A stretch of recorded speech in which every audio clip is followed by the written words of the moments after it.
My husband, who funded his luxury lifestyle entirely with my money, decided to text me during the biggest corporate merger of my career. He wrote, "Why have you not sent my $10,000 allowance? Do you want me to get mad and divorce you?" I simply took a sip of my drink and typed back, "I divorced you yesterday." He replied with a single confused, "Huh." Before I tell you how I dismantled his entire life piece by piece, let me know where you are watching from in the comments. Hit the like button and subscribe if you have ever had to brutally cut toxic dead weight out of your life. The air in the JFK Airport VIP lounge was cool and quiet, a stark contrast to the storm I was about to unleash. I am Naomi, and at 34 years old, I had just closed a multi-million-dollar deal for my public relations and communications firm. I sat in a plush leather chair staring at the signed contracts in front of me. I had built this company from nothing, catering specifically to elevating Black-owned brands. I worked 80-hour weeks. I missed holidays. I sacrificed my peace. All while my 36-year-old husband Marcus played the role of a visionary tech entrepreneur. His startup produced absolutely nothing except a constant drain on my bank accounts. My phone vibrated on the glass table. Then it vibrated again. And again. The constant buzzing. The constant demands. The constant taking. That was the rhythm of our marriage. He took my money. He took my patience. He took my youth. But today the taking was finally going to end. I looked at the screen and saw his text demanding his monthly $10,000 allowance. He was supposed to be at a critical networking conference in Miami trying to secure venture capital. Instead, I knew he was drinking premium champagne on a rented yacht surrounded by people who thought he was a self-made millionaire. When I sent my reply telling him I had already divorced him, it only took 4 seconds for my phone to ring. I answered, and the thumping bass of a Miami day club immediately assaulted my ear. "Are you out of your mind, Naomi?" he yelled over the music. "What kind of sick joke are you playing right now? Send the transfer. My investors are waiting to see my liquidity." "You do not have investors, Marcus," I said, my voice perfectly level. "You have drinking buddies, and I am not playing a joke." Judge Davis signed the default divorce judgment at 2 o'clock yesterday afternoon. It is finalized. It is done. The music in the background seemed to muffle as he scrambled away from the party. "You cannot divorce me without me being there," he shouted. "That is illegal. I will sue you for everything you own." "You missed 3 consecutive court summonses, Marcus," I replied calmly. "You threw the certified letters in the trash because you were too busy quote-unquote directing your startup on a yacht. The court considered your absence an absolute forfeiture." I could hear his breathing turn ragged. He was panicking, but his massive ego would not let him back down. "You listen to me, you arrogant woman," he spat. "I allowed you to open that little PR business when we got married. Half of that company is mine. I am calling the bank right now to freeze our joint corporate accounts. You will not have a dime to your name by dinner time." I took a slow sip of my sparkling water. The flavor was crisp and incredibly sweet. "Go ahead and call them," I said. I transferred all the business assets out of those accounts into a brand new holding company 8 months ago. The joint accounts are completely empty. I left you $34 to cover the monthly maintenance fee. There was a dead silence on the line. The reality of his situation was trying to penetrate his thick skull. "When I fly home tonight, I am packing all your garbage and kicking you out of my mansion," he growled, his voice shaking with a mix of fear and pure rage. "You will be sleeping on the streets." Canned laughter threatened to escape my throat. "You can fly back whenever you want, Marcus," I told him. "But you better bring bolt cutters because I had the security team change all the locks on the doors and gates this morning. Your access codes have been wiped. Have a safe flight." I hung up the phone and blocked his number. The silence that followed was the most beautiful sound I had heard in 5 years. But my work for the day was not completely finished. Before I could go home and celebrate my newly won freedom, I had one crucial stop to make. Marcus had taken something that did not belong to him before he left for Miami. He had taken my late father's vintage gold Rolex to wear as a prop to impress his fake investor friends. I knew exactly where he had left the watch box because he was too careless to hide things properly. He had left it at his mother's house. I left the airport and drove my car toward the affluent suburban neighborhood where my mother-in-law Dolores lived. Dolores was the ultimate toxic boy mom. To her, Marcus was a flawless king who could do no wrong, and I was merely the hired help expected to fund his royal lifestyle. I paid for her luxury car. I paid for her designer bags. I paid for her illusions of grandeur. And she repaid me with constant disrespect and thinly veiled insults about my dark skin and my intense career drive. I pulled up to her manicured driveway and stepped out of my car. I did not expect a warm welcome, but I also did not expect the coordinated ambush waiting for me inside. I used my spare key to open the front door and walked into the living room. The entire toxic council was gathered there waiting for me. Dolores sat in her velvet armchair glaring daggers at me. Marcus was pacing the floor, having evidently caught an emergency flight back from Miami the second our call ended. Sitting on the leather sofa was his older brother Andre, a 38-year-old man with no spine and no steady income. And right beside Andre sat his wife Jessica. Jessica was a 32-year-old white woman who desperately wanted to be perceived as culturally relevant. She constantly appropriated our culture, used a forced urban accent that made my skin crawl, and acted like she was the leading authority on Black family dynamics. She ran a failing boutique downtown and always played the supportive sister-in-law while secretly stabbing me in the back. "Well, look who finally decided to show up." Dolores spat, her face twisted in a nasty sneer. "The woman who thinks she can just throw my son out like trash after everything he has done for you." I stopped in the center of the room, keeping my posture straight and my expression completely detached. "I am just here for my father's watch, Dolores," I said. "Hand it over and I will leave you all to your misery." Jessica stood up, crossing her arms and popping her hip in a highly exaggerated, unnatural stance. "Listen, girl," she said, her voice dripping with forced slang. "We are family. You gotta secure the bag, but you cannot be doing your man dirty like this. You need to respect his hustle.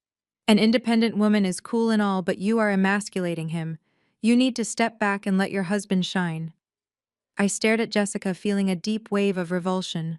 Her audacity was breathtaking. "Do not ever speak to me about family or respect, Jessica," I warned, my tone dropping to a dangerous whisper. "You play dress up in my culture when it suits your aesthetic, but you do not know the first thing about loyalty. You want to talk about his hustle. His hustle consists of draining my bank accounts so he can buy bottles in Miami while you all sit here cheering him on." Dolores suddenly grabbed a decorative porcelain plate from the side table and hurled it violently onto the hardwood floor. The ceramic shattered into 100 pieces, echoing through the large room. "You ungrateful little witch," Dolores screamed, pointing a shaking finger at my face. "You think you are so special because you wear fancy suits and run a company. My son bought you that $1.5 million house. He put a roof over your head. He gave you a lifestyle you never could have achieved on your own." I watched the shards of the broken plate settle on the floor. The constant screaming, the constant entitlement, the constant delusion. I was so exhausted by their shared psychosis. Marcus stepped forward, a smug, triumphant grin spreading across his face. He reached into his designer jacket and pulled out a thick stack of legal papers, tossing them onto the coffee table. "You really thought changing the locks was going to stop me, Naomi?" He laughed, crossing his arms over his chest. "You are not as smart as you think you are. You forgot that I am the man of the house. I just came from the county clerk's office. I signed a property transfer document this afternoon. I legally transferred my 50% ownership of that house into a private trust controlled entirely by my mother. You do not own that property anymore. We do. I am calling the sheriff tomorrow morning to have you officially evicted for trespassing on my mother's estate." Andre nodded in agreement, trying to look intimidating while hiding behind his wife. "You went too far this time, Naomi," he muttered. "You should have just sent the allowance." I looked at the documents resting on the glass table. Then I looked at Marcus. The sheer confidence in his eyes was almost tragic. He truly believed he had outsmarted me. He truly believed he had secured $1 million victory. I slowly unclasped my leather handbag. I reached inside and pulled out a single laminated document featuring the official seal of the state. I did not throw it. I simply held it up so the overhead lights caught the embossed stamp. "You really never read the fine print on anything you sign, do you, Marcus?" I asked, my voice echoing softly in the quiet room. His smug smile faltered slightly. "What is that?" he demanded. This, I said, tapping the heavy paper, is the official property deed for the house.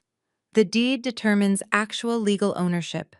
When we bought that house 3 years ago, your credit was absolutely destroyed from your first failed startup. Do you remember that? Marcus blinked, his posture stiffening. In order to secure the financing, you had to be listed as the primary borrower on the mortgage loan because you insisted on using that shady lender your friend recommended. I continued pacing slowly around the shattered porcelain on the floor. But the lender required a massive cash down payment, which came entirely from my business profits. Because my money secured the purchase, the title company registered the actual ownership deed exclusively under my corporate holding company. I watched the blood slowly drain from Marcus' face. The realization was hitting him, but his brain was struggling to process the magnitude of his mistake. You are on the mortgage, Marcus, I explained, articulating every syllable with crystal clear precision. You are legally responsible for paying back the $1.5 million bank loan. But your name is nowhere on the property deed. You do not own a single brick of that house. You never did. Dolores gasped, clutching her chest as she looked wildly between me and her son. So when you went to the clerk's office today and transferred your quote-unquote ownership to your mother, I continued, a genuine smile finally breaking across my face, you did not transfer the house. You transferred the debt. Congratulations, Dolores.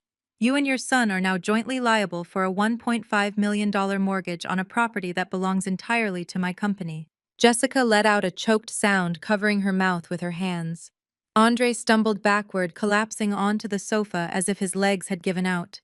No, Marcus whispered, his eyes wide with absolute terror. No, that is impossible. The lawyer said I had marital rights. The lawyer assumed you actually read the documents you signed at closing, I replied smoothly, dropping the deed back into my purse. You wanted to play ruthless business tycoon today, Marcus. You wanted to leave me homeless and steal everything I worked for. Instead, you just chained yourself and your mother to a mountain of debt you can never repay. I walked past his frozen, trembling body and picked up the small wooden box containing my father's vintage Rolex from the mantelpiece. I slid it into my pocket and turned to face the room one last time. I suggest you start looking for extra jobs, Dolores, I said cheerfully. The next mortgage payment is due on the 1st of the month, and they charge a hefty late fee. I walked out the front door, leaving the toxic family, suffocating in the suffocating silence of their own catastrophic failure. The evening air felt cool and refreshing on my skin. The heavy chains of my marriage were finally broken, and the empire I built was completely safe. Monday morning hit with the force of a hurricane. I walked into the sleek glass doors of my downtown public relations firm, expecting the comforting hum of ringing phones. Instead, I found my executive team in a state of absolute panic. My lead account manager rushed toward me with a printed email trembling in her hand. Someone had breached our secure client portal. They sent unhinged cancellation notices to my 3 highest-paying corporate clients, claiming my firm was undergoing bankruptcy and federal investigation. The Internet Protocol address traced directly back to an old backup server I kept locked in the basement of my house. Marcus. When I changed the physical locks yesterday, I underestimated his sheer malicious desperation. He climbed through the basement window he broke last summer to access the hub I had not relocated. I was actively trying to burn my hard-earned empire to the ground simply because he could no longer feast on its profits like a parasite. I immediately initiated emergency crisis protocols. I locked down the servers, wiped all access codes, and spent the next 2 hours on video calls with furious clients. I assured them it was a disgruntled ex-employee throwing a temper tantrum and offered a loyalty discount for the inconvenience. The crisis was averted, but the sheer audacity of his digital sabotage made my blood run hot. My personal desk phone rang just as I finished the final damage control meeting. The caller identification flashed Andre's name. I took a deep breath and answered. Andre started talking with a sickeningly sweet tone, playing the reasonable older brother who just wanted peace in the family. He told me Marcus was hurting and lashing out, but we could make this ugliness disappear with one transaction. Then he dropped his poorly disguised and entirely illegal extortion attempt. He said the Internal Revenue Service was officially auditing Marcus and his phantom tech startup. According to Andre, since we foolishly filed our taxes jointly last year, I was equally on the hook for the massive financial discrepancies and stolen funds. He told me armed federal agents were preparing to freeze all my personal and corporate banking accounts by the end of the week. But Andre claimed he had a brilliant solution to save me. He said Marcus was generously willing to take full legal responsibility and sign a sworn affidavit clearing my name completely if I simply wired him a $100,000 cash settlement by the end of the business day. It was a pathetic, transparent shakedown attempt from two desperate men. Andre suggested we meet immediately at an upscale coffee shop in Midtown to sign the paperwork and hand over the extortion check. I agreed instantly without hesitation. I grabbed my leather briefcase, slid my sunglasses over my eyes, and walked out of the office. The artisanal coffee shop was bustling with sharply dressed midday professionals when I arrived. Marcus and Andre were already seated together in a shadowy corner booth, looking exactly like two amateur con artists who thought they had just successfully pulled off the greatest heist of the century. Marcus wore a highly obnoxious, smug grin, swirling a tall iced caramel latte, like he had already won the ultimate war against me. Andre eagerly slid a poorly drafted non-disclosure agreement across the wooden table the exact moment I sat down. I did not even bother to look at their ridiculous piece of paper. Instead, I reached slowly into my briefcase and pulled out a thick manila envelope bearing the official, unmistakable blue ink stamp of the Internal Revenue Service. I dropped it squarely on top of their amateur extortion demand with a loud, satisfying thud. Marcus scoffed, rolling his eyes and telling me that printing fake legal papers would not save me from the wrath of the federal government. I leaned forward, resting my elbows on the table, and softly told him to open it. He hesitated, visibly nervous, but Andre greedily grabbed the envelope and pulled out the thick stack of bound documents. The color immediately drained from Andre's face as he scanned the first page. I calmly explained that I had legally filed for innocent spouse relief over 8 months ago. The moment I realized Marcus was draining my accounts, I hired a forensic accountant. We happily provided the federal government with a meticulously detailed financial ledger proving Marcus was illegally using his startup business funds to buy luxury sports cars, designer handbags, and expensive tropical vacations for 3 different mistresses down in Miami. I was granted full immunity from his tax fraud. The federal government was not coming for my assets. They were coming exclusively for his. Marcus snatched the papers from Andre. His smug facade shattered, replaced instantly by raw panic. He slammed the documents down and forced an arrogant laugh. He boasted his struggling startup had just been saved by a massive influx of capital. An anonymous angel investor had wired $2 million into his corporate banking account that morning. He bragged he would use that fortune to hire ruthless lawyers and bury my public relations firm. I let him finish his pathetic speech. I took a sip of my black coffee, relishing the bitter taste. Then I slid my sunglasses down, looking him dead in his panicked eyes. I smiled a cold, calculated smile and told him I already knew about the $2 million wire transfer. Marcus frowned deeply, demanding to know how I could possibly have access to his private investors' confidential banking details. I leaned in very close, ensuring he heard every single devastating syllable I spoke. Because I am the anonymous angel investor Marcus. I routed that money entirely through a blind shell company. You signed a binding legal contract giving me complete executive control over all your financial decisions. I legally own your startup. I own your new capital. And I am freezing your corporate accounts right now. I walked right back out, leaving them in pure financial ruin. I did not care what happened to them anymore. I left the cafe and walked toward my car. The city streets felt alive and vibrant around me. I had a dinner reservation across town to celebrate my independence.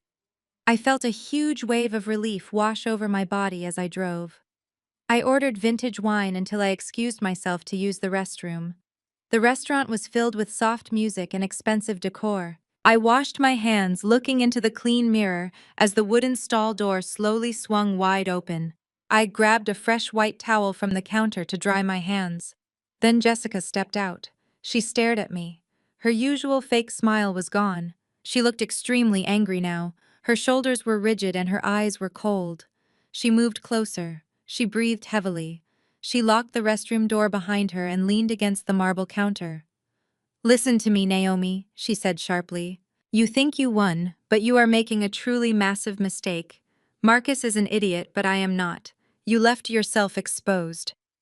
Jessica reached into her handbag and pulled out a silver flash drive.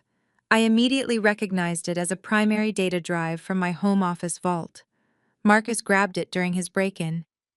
"Do you know what is on this drive, Naomi?" she asked. "It is the proprietary financial forecasting algorithm your firm uses. It is the backbone of your business. I made a backup copy. If you do not do exactly what I say, I will email this source code to your competitors tonight. Your advantage will be completely wiped out." I slowly dried my hands. "And what exactly is your ransom demand, Jessica?" I asked conversationally. She crossed her arms using that cringe-inducing forced urban accent. "Look, girl, we are family." She started, her tone dripping with fake solidarity. "You cannot just burn everything down. We are both women just trying to secure the bag in this family, Naomi. You have plenty of money to spare. I need $50,000 wired to my business account by midnight. And you are going to drop this entire divorce settlement attack against Marcus. You will let him walk away with the house. You help me, and I hand over the drive. We can keep this a secret between us. Do not be stupid and lose your entire agency over pocket change." I slowly turned around to face her directly. I did not panic at all. I did not reach out for the stolen flash drive. I simply reached into my blazer pocket and pulled out my smartphone. "You really thought you were the smartest person in the room, Jessica," I said softly.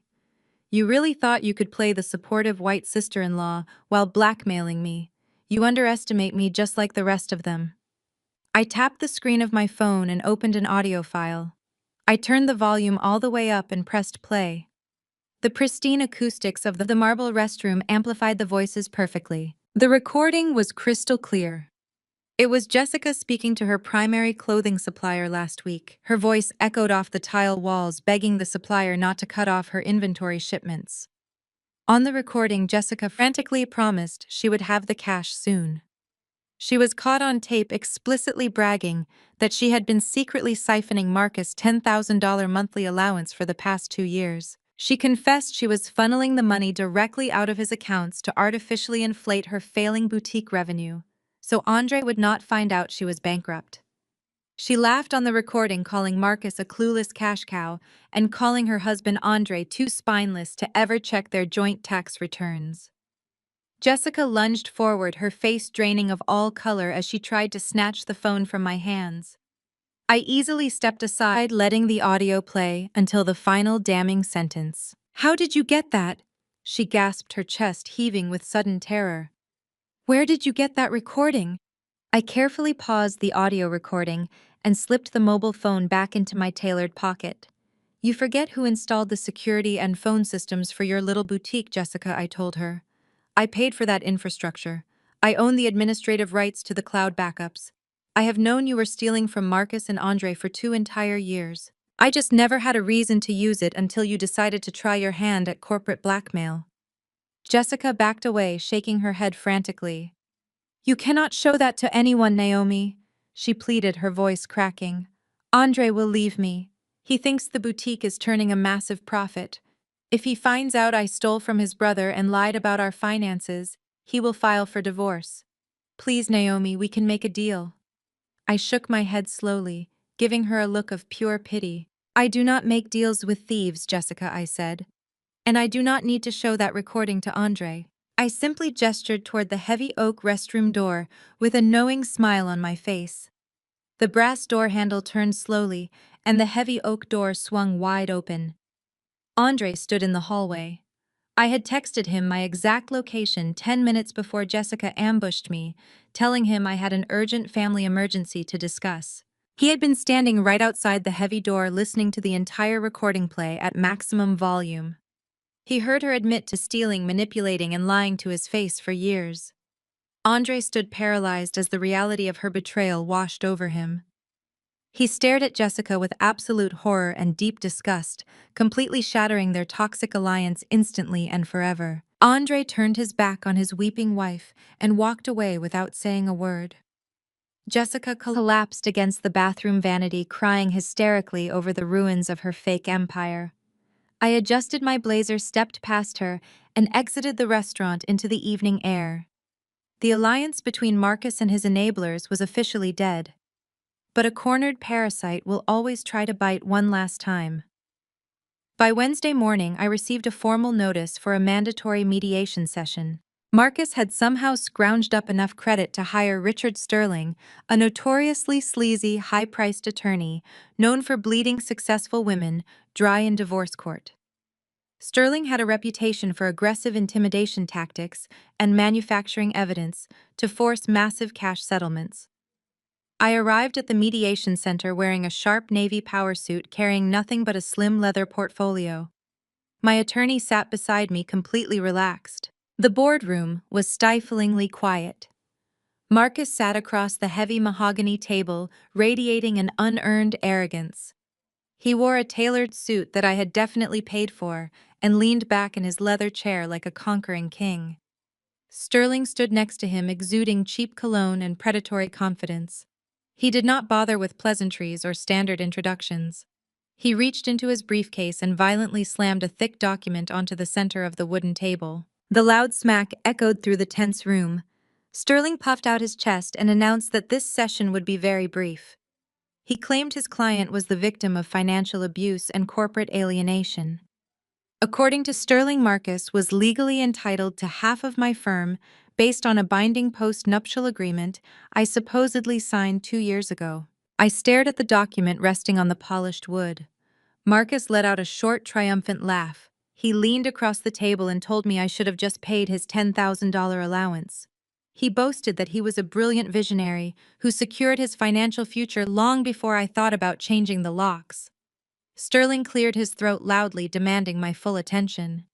The sleazy attorney laid out their extortion terms with complete confidence. He stated, Marcus was willing to walk away from the business and drop the lawsuit if I paid him $15,000 a month in alimony for the next 10 years.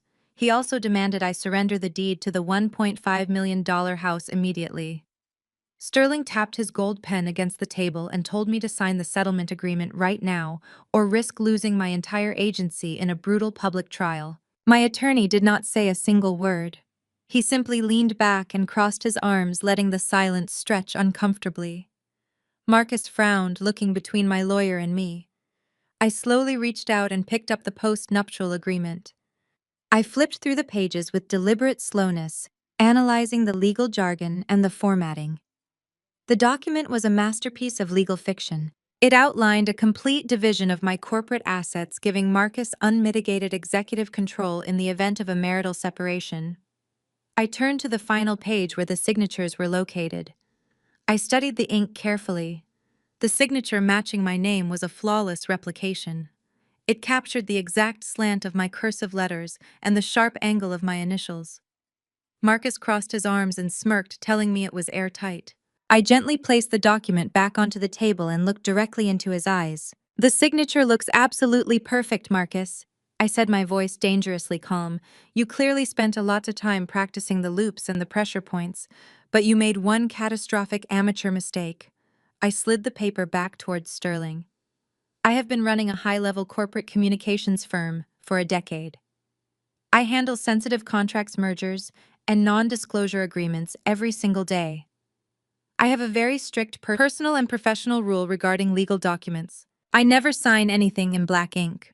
Every single contract, mortgage, and tax document I have ever authorized is signed exclusively in blue ink to easily identify the original copies. The ink on your flawless post-nuptial agreement is jet black. It is a very impressive forgery, but it is still a forgery. Marcus stiffened. His smug smile vanished instantly, replaced by a sudden flash of panic. He stammered, insisting that I was lying to get out of a binding contract. Sterling aggressively leaned forward, arguing that the color of the ink was a desperate technicality that would never hold up in a court of law. He demanded I stop wasting his valuable time and agree to the alimony terms. I did not raise my voice. I simply pointed a perfectly manicured finger at the bottom right corner of the signature page. I am not finished, Sterling, I said coldly. If you look right below my forged black signature, you will see the official stamp of the notary public who supposedly witnessed this execution 2 years ago. Her name is Sarah Jenkins. Sterling squinted at the blue notary stamp on the paper. I continued speaking with absolute surgical precision. Sarah Jenkins was an excellent notary. But Sarah Jenkins died in a tragic car accident 4 years ago. I know this because I personally attended her funeral. You brought a document to this mediation that was allegedly signed 2 years ago, but stamped by a woman who had been dead for 2 years before the ink even touched the paper. I looked at the sleazy lawyer, watching the blood completely drain from his face. You just formally submitted a forged federal document to a court-appointed mediator, Sterling. That is a serious felony. The room went dead silent. Sterling stared at the dead woman's stamp in absolute horror. He did not say a word to Marcus. He frantically shoved his papers into his briefcase, snapped it shut, and walked out of the room, quitting on the spot. Marcus sat frozen in the mahogany chair, staring at the empty doorway where his sleazy lawyer had just vanished. His mouth hung open. The arrogant posture he carried into the mediation room evaporated, leaving a terrified boy facing federal forgery charges. I calmly snapped my leather portfolio shut. I advised Marcus to start looking for a criminal defense attorney because the mediator was legally obligated to report the fraudulent document. I walked out feeling the crisp air. Word of his impending prison sentence traveled fast. By Sunday morning, Dolores knew her precious son was trapped. She needed a theatrical distraction. During the peak of the Sunday morning church service, Dolores executed her master plan. Right as the choir hit their highest note, she clutched her chest, let out a dramatic wail, and collapsed onto the carpeted aisle. The paramedics rushed her to the emergency room. My phone immediately blew up with aggressive text messages from aunts and uncles demanding my presence. They claimed my relentless cruelty was sending the matriarch to an early grave. I took my time finishing my morning coffee before driving to the medical center. I walked into the private hospital suite to find a scene from a daytime soap opera. The room was packed with extended family members. Aunts, uncles, and cousins stood around the bed, casting venomous glares in my direction the second I stepped through the door.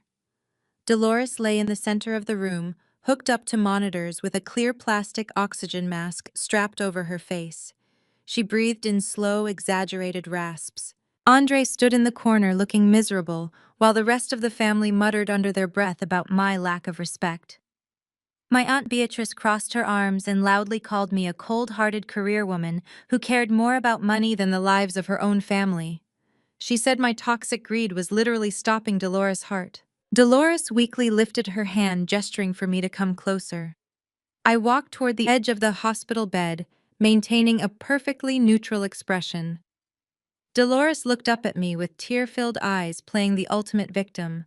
She pulled the oxygen mask down just enough to speak in a frail, shaking voice. "Naomi, please," she whispered loudly enough for the entire room to hear.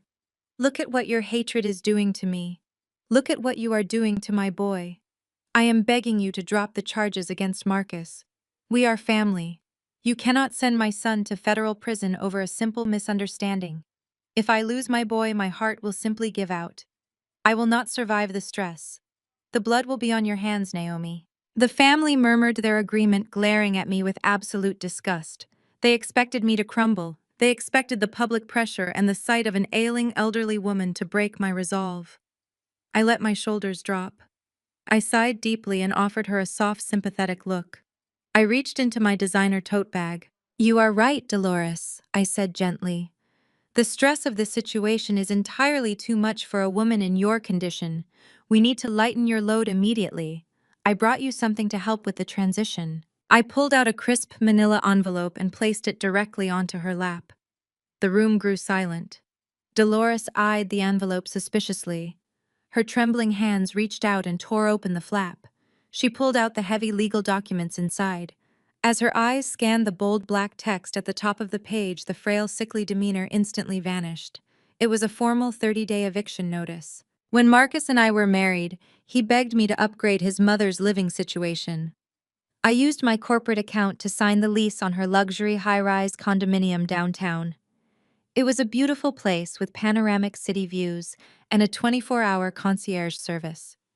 But since I legally divorced Marcus and severed all our financial ties, I no longer had any obligation to fund her lavish lifestyle. I had officially terminated the corporate lease agreement on Friday afternoon. Dolores' face turned a violent shade of red. The miraculous recovery happened in a fraction of a second. She ripped the oxygen mask completely off her face and threw it across the hospital bed. She sat up straight, her lungs suddenly working with absolute perfection. "You vindictive little witch!" she screamed at the top of her lungs, her voice echoing off the sterile hospital walls. "You are kicking me out of my own home. You cannot do this to me. I will take you to court. I will ruin your reputation in this city. You are nothing but an arrogant, ungrateful outsider who ruined my son's life." The extended family gasped, stepping back in shock as the dying matriarch suddenly displayed the energy of a heavyweight boxer. She continued hurling insults, cursing my name, and waving the eviction notice frantically in the air. Her miraculous resurrection was abruptly interrupted by the sound of the heavy wooden door swinging open. The attending physician walked into the room holding a digital tablet. He looked completely unbothered by her screaming. He tapped the screen of his tablet and looked at the monitors. "Well, Dolores, your electrocardiogram results just came back," he announced in a flat, professional tone. "Your heart rate is completely normal. Your blood pressure is perfect. There is absolutely no sign of cardiac distress or any medical emergency whatsoever. You are perfectly healthy and free to be discharged immediately." Dolores froze, her mouth hanging open. But the doctor was not finished. He adjusted his glasses and looked at her with a tight, polite smile. "However, we have an administrative issue to address before you leave," he continued. "We ran your insurance information through the billing department. Your premium corporate health insurance policy was canceled today. You owe a $12,000 cash copay, Dolores." I turned on my heel and walked out of the sterile hospital room, leaving Dolores screaming about her invoice. Her performance had failed, and Marcus was running out of shields. His legal threats were crushed, and his mother was neutralized. By Tuesday morning, Marcus decided to take his fragile ego on a digital press tour. He sat down as a guest on the Apex Brotherhood, an insanely popular male-centric entrepreneurship podcast known for promoting toxic hustle culture. The hosts were two loud, aggressive men who built an entire brand around telling women to submit to alpha males. Marcus played his role perfectly. He put on a masterclass in professional victimhood. He looked directly into the studio cameras and spun a pathetic tale about a bitter, controlling wife who could not handle a highly successful black man building his own empire. He lied through his teeth, claiming I illegally seized his booming tech startup out of pure jealousy. I told millions of listeners that I emasculated him, stripped him of his assets, and left him homeless despite his tireless dedication to our marriage. The podcast episode went massively viral within hours. My public relations firm immediately felt the heat. Our corporate phone lines were flooded with angry callers leaving threatening voicemails. My professional email inbox was jammed with hate mail from aggressive podcast fans calling me every derogatory name in the book. Several prominent business magazines picked up the sound bites, turning my private divorce into a trending cultural debate. My executive team rushed into my office, begging me to issue a carefully worded press release to mitigate the rapidly spreading brand damage. I declined their advice. Issuing a standard corporate statement would only validate his ridiculous narrative and make me look defensive. You do not extinguish a grease fire with a spray bottle. You suffocate it entirely. I instructed my assistant to track the podcast schedule. The Apex Brotherhood hosted a live interactive broadcast every Thursday evening where fans could call in and debate the hosts. I did not need a press release. I needed a live microphone and a captive audience. Thursday night arrived. I sat at my sleek mahogany desk in my home office watching the live video feed of the podcast on my large monitor. Marcus was back in the studio as a returning guest, basking in the glow of his newfound internet fame. I was currently complaining about how independent women destroy the traditional family structure. I dialed the studio call-in number using a dedicated media line. The producer answered, and I smoothly identified myself as a high-level corporate sponsor interested in speaking directly to the guest. Within 30 seconds, I was patched straight through to the live broadcast. The lead host excitedly announced they had a surprise caller on the line. I leaned into my microphone and introduced myself by my full legal name.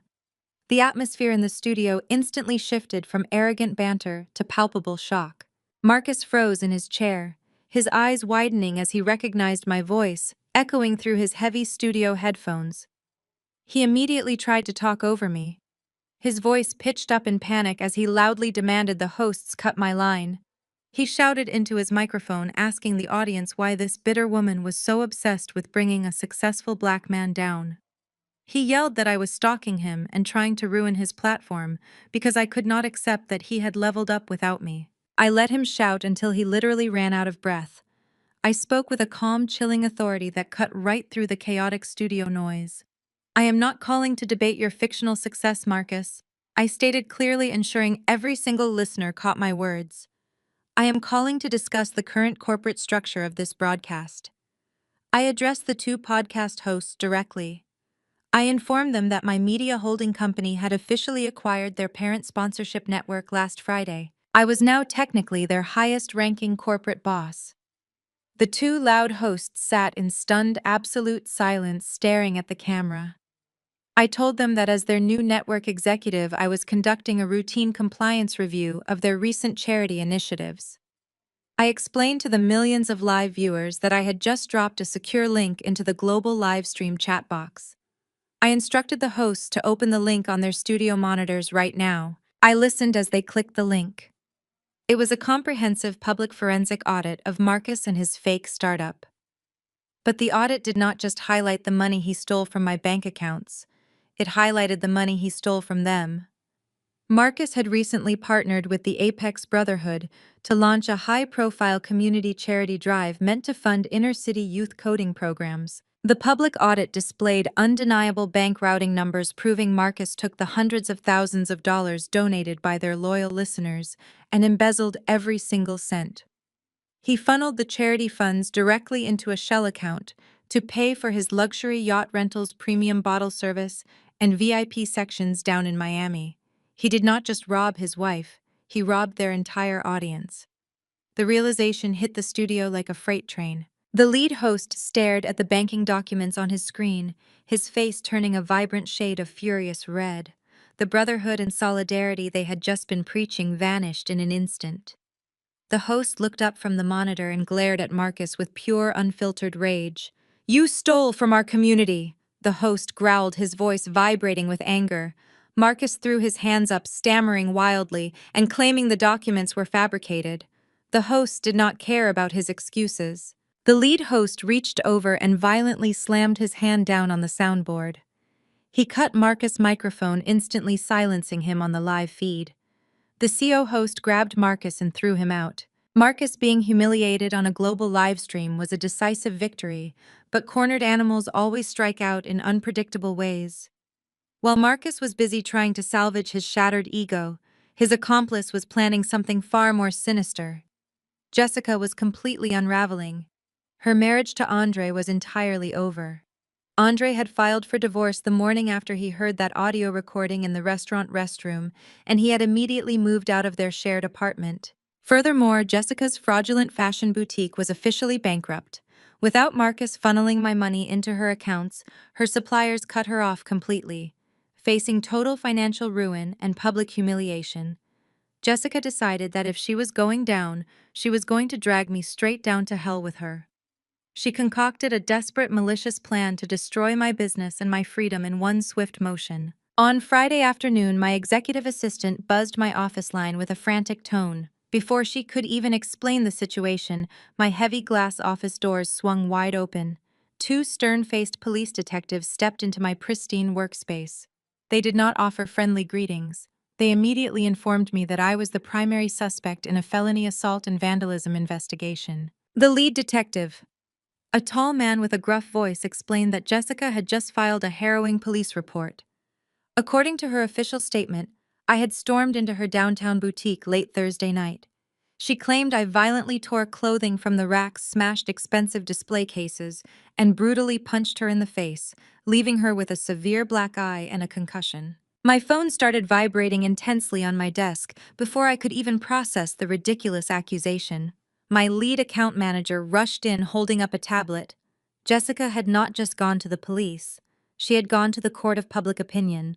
She posted graphic high-resolution photos of her bruised and swollen face across all major social media platforms. She wrote a lengthy, tearful caption detailing how her powerful, vindictive black sister-in-law had brutally assaulted her out of pure jealousy. The post was engineered for maximum viral outrage. Jessica intentionally tagged all of my major corporate clients, my media partners, and local news outlets. She was weaponizing white tears and portraying herself as a helpless victim of unprovoked violence. The comments section was already a toxic wasteland of people demanding my immediate arrest and the boycotting of my public relations firm. The detectives asked me to stand up and place my hands behind my back. They were fully prepared to march me out of my own corporate headquarters in handcuffs based entirely on her fabricated testimony. I did not raise my voice. I did not act defensive or angry. I simply raised a single finger and asked the detectives to give me exactly 2 minutes of their time before they made a massive career-ending mistake. The detectives hesitated, but the absolute calm in my voice gave them pause. I sat back down in my leather executive chair and opened the top drawer of my desk. I pulled out my secure company tablet and placed it squarely in the center of the desk. I looked at the lead detective and explained a very crucial piece of background information. When Jessica first opened her boutique 3 years ago, she complained that she could not afford a reliable security system. Because I was playing the role of the supportive family member, I personally paid to have a state-of-the-art high-definition surveillance network installed in her store. I told the detectives that because I paid the vendor directly through my corporate holding company, my email address was registered as the primary network administrator. Jessica was far too technologically illiterate to ever change the cloud backup settings. I tapped the screen of the tablet and opened the live security dashboard. I accessed the archived footage from Thursday night and turned the screen toward the two detectives. I pressed play. The high-definition color video filled the screen. The timestamp showed it was nearly midnight, long after the boutique had closed.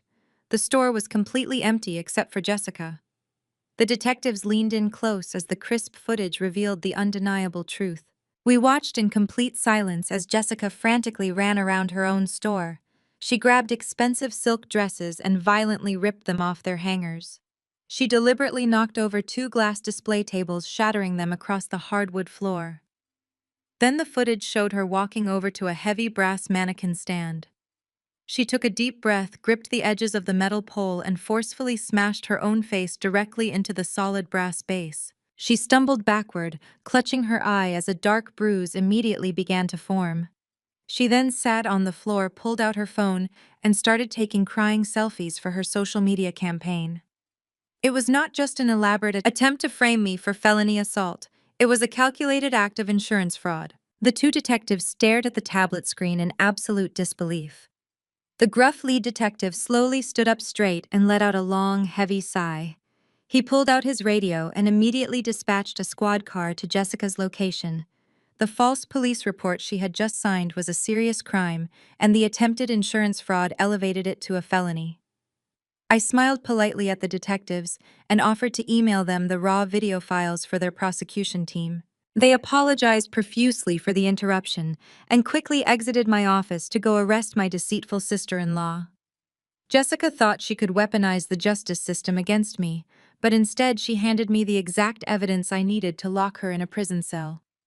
I picked up my phone and drafted a swift, undeniable press release linking the video footage to completely obliterate her viral smear campaign. My pristine reputation remained completely flawless. With Jessica locked inside a holding cell, and her fraudulent boutique completely exposed, the remaining members of my former family were drowning in public humiliation. Dolores, however, absolutely refused to accept defeat.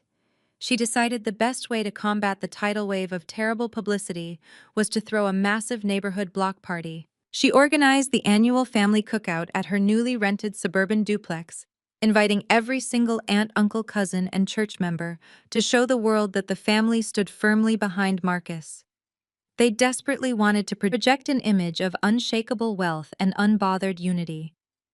I had absolutely zero intention of attending their pathetic performance until I remembered a specific item left behind in Dolores' kitchen. When Marcus and I first got married, I had loaned Dolores my late grandmother's seasoned cast iron skillet.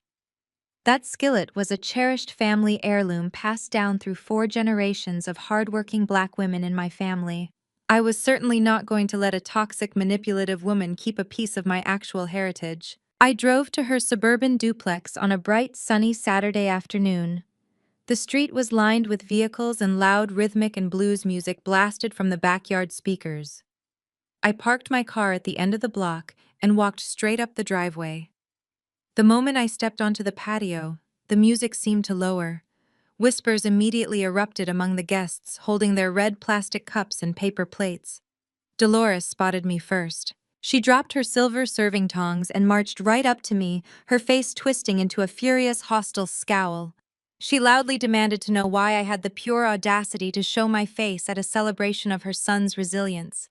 Before I could even ask for my grandmother's skillet, the rest of the extended family circled around me like vultures. My Aunt Beatrice laughed a harsh, mocking sound and told the crowd I must be desperate for a plate of real food, since I was probably lonely and miserable in my big empty house. Marcus pushed his way through the dense crowd of relatives wearing a pristine white linen shirt and holding a crystal glass of expensive liquor. He stood directly in front of me, looking incredibly smug and self-satisfied. He completely ignored the fact that he was actively facing federal charges and a ruined professional reputation. Instead, he spread his arms wide and told the entire backyard to look at his undeniable success. He pointed toward the massive premium catering spread, set up on the patio featuring expensive seafood stations, imported meats, and towering dessert displays. Then he pointed proudly toward the driveway, where his custom matte black sports car and Dolores' brand-new luxury sport utility vehicle were parked gleaming perfectly in the afternoon sun. Marcus laughed loudly, telling the crowd that I foolishly thought cutting off his monthly allowance would break him. He bragged that a real alpha male always finds a way to provide for his family, regardless of a bitter ex-wife trying to hold him back. He told me I could take a plate of leftover food as a charitable donation, but then I needed to get off his property immediately because I was killing the wealthy vibe of his exclusive event. I did not argue with him. I did not raise my voice or defend myself against the jeers and the laughter of the extended family. I simply looked at Marcus, then looked past him toward the end of the residential street. I raised my right hand and gave a sharp two-finger whistle. The heavy rumble of diesel engines instantly drowned out the party music. 3 massive heavy-duty tow trucks turned the corner and drove in a synchronized line straight toward the duplex. The flashing yellow lights reflected off the shiny paint of Marcus and Dolores' luxury vehicles. The crowd went completely silent as the tow truck drivers hopped out holding heavy metal chains and electronic clipboards. Marcus dropped his crystal glass. It shattered violently on the concrete patio, sending shards flying everywhere. He sprinted toward the driveway, screaming at the repossession men to step away from his pristine vehicles. I walked calmly behind him, letting the entire family hear my detailed explanation. I told Marcus that a real alpha male would know how to actually read his auto loan agreements before bragging about his wealth. I reminded him that during our marriage I was the primary financial co-signer on both of those expensive cars, because his credit score was essentially non-existent. Because he had not made a single payment in over 3 months, the dealership contacted me directly. I legally authorized the immediate repossession of both vehicles to protect my own excellent credit score. The repo men hooked the heavy steel chains to the axles and hoisted the luxury cars onto the flatbeds right in front of the gaping neighborhood. Marcus shouted and cursed, but he could not produce a single document to stop them. But the absolute humiliation was not over yet. The lead caterer suddenly walked out of the house holding a mobile payment terminal. He loudly announced to Dolores that the credit card Marcus provided for the massive seafood spread had just been violently declined by the bank for suspected fraud. The caterer ordered his staff to immediately pack up all the food stations.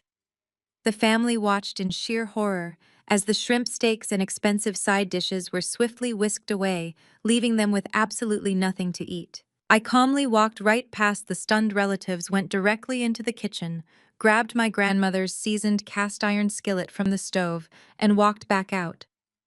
I strolled past the starving, stranded family, leaving Marcus screaming in his completely empty driveway as the tow trucks drove away.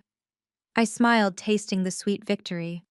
They wanted to show the world they did not need me, but they proved they were nothing without my money. The weekend passed with blissful quiet, but the delusion of my former husband knew absolutely no bounds. Deprived of his luxury vehicles and facing total social ruin, Marcus grew dangerously desperate. He could no longer rely on his mother to fund his lifestyle since she was drowning in the mortgage debt he had dumped on her. By Tuesday morning, the chaotic aftermath of the family barbecue was replaced by a brand new catastrophe. I walked into my corporate office to find my reception desk flashing with a dozen hold lights. My lead account manager rushed up to me looking deeply confused. She said our firm was receiving dozens of phone calls from working-class individuals across the city. They were not calling to book public relations services. They were calling to ask how to access their digital wallets. They wanted to know why their retirement savings were locked after purchasing our new cryptocurrency token. I stopped dead in my tracks. I demanded to know what she was talking about. My account manager handed me her tablet displaying a slickly designed website. The banner at the top read Apex Wealth Token. Right beneath that ridiculous title was my professional corporate headshot. My firm's registered logo was plastered across every single page. The website boldly claimed that this new digital currency was fully backed and managed by my highly successful financial communications agency. Marcus had hit rock bottom and decided to dig a tunnel. He was running a blatant cryptocurrency scam. He was specifically targeting low-income families in our community, tricking them into investing their life savings by using my pristine professional reputation as bait. I sat down at my desk and pulled up the domain registry. The sheer stupidity of his crime was staggering. He had registered the website using his own personal email address. He was actively committing federal wire fraud and identity theft on a massive scale. He was literally stealing money from hardworking Black families to fund his own pathetic attempts at maintaining a luxury lifestyle. I did not bother calling Marcus to demand he take the website down. I did not send a cease and desist letter through a standard attorney. You do not negotiate with a thief who is actively robbing your community. You neutralize them with overwhelming force. I immediately picked up my phone and contacted a specialized financial crimes investigator I had worked with during a previous corporate merger. I sent him the link to the fraudulent website along with a sworn affidavit that my firm had absolutely zero affiliation with this cryptocurrency project. The investigator took one look at the website and immediately looped in the Securities and Exchange Commission, along with the Federal Cybercrimes Division. We discovered Marcus was planning a massive virtual launch party that very evening to try and hype the coin and drive up the price before executing a classic rug pull. He intended to cash out the millions of dollars invested by innocent people and vanish. I coordinated directly with the federal agents. We did not want to just shut the website down, we wanted to catch him in the exact act of defrauding the public. Friday evening arrived. I sat in my downtown office boardroom flanked by two stern federal investigators. We pulled up Marcus' livestream on the massive high-definition monitor on the wall. Marcus was broadcasting from what looked like a rented luxury studio apartment. I wore a cheap shiny suit and a fake gold chain, trying desperately to project the image of a wealthy tech tycoon. He was grinning wildly, pointing at a digital counter on the screen that showed the investment funds rapidly ticking upward. Hundreds of thousands of dollars were pouring into his fraudulent account as trusting families bought into his lies. Marcus leaned into the camera microphone, pitching his scam with aggressive enthusiasm. He told his viewers they were looking at the future of Black wealth. He claimed his revolutionary token would disrupt the entire financial industry. He bragged about his brilliant mind and his relentless hustle, completely ignoring the fact that he was actively stealing from the very people he claimed to be uplifting. The investment counter crossed the $1 million mark. Marcus cheered loudly, popping a bottle of cheap champagne and pouring it into a plastic cup. I gave the signal to my lead software engineer sitting in the corner of the boardroom. My team had easily bypassed the amateur security protocols on Marcus' broadcasting platform. With one swift keystroke, my engineer hijacked the entire global live stream. The energetic hip-hop music playing in Marcus' background abruptly cut out. His solo video feed suddenly shrank to half the screen. On the other half, my live camera feed appeared. I sat at the head of my mahogany boardroom table wearing a sharp white suit. The two federal agents stood directly behind me wearing their official tactical jackets. Marcus froze mid-sip. The cheap champagne spilled down his chin and onto his rented suit jacket. His eyes widened in absolute terror as he stared at his broadcast monitor. He tried to frantically slam the keyboard on his laptop to cut the feed, but his administrative access had been completely revoked. He was trapped on screen in front of 50,000 live viewers. "Good evening, Marcus," I said, my voice perfectly calm and carrying absolute authority over the hijacked broadcast. "I am sorry to interrupt your little celebration, but we have an urgent administrative matter to handle." He sputtered wildly, demanding to know what I was doing, and shouting that I was hacking his private network. I ignored his panic and addressed the thousands of viewers watching the stream. To everyone watching this broadcast, I announced clearly, I am Naomi, the owner of the firm whose logo is illegally plastered all over this website. I am here to officially inform you that this token is a complete scam. My company has zero involvement with this project. The man on your screen is committing federal wire fraud. Marcus screamed into his microphone, denying everything and calling me a bitter liar.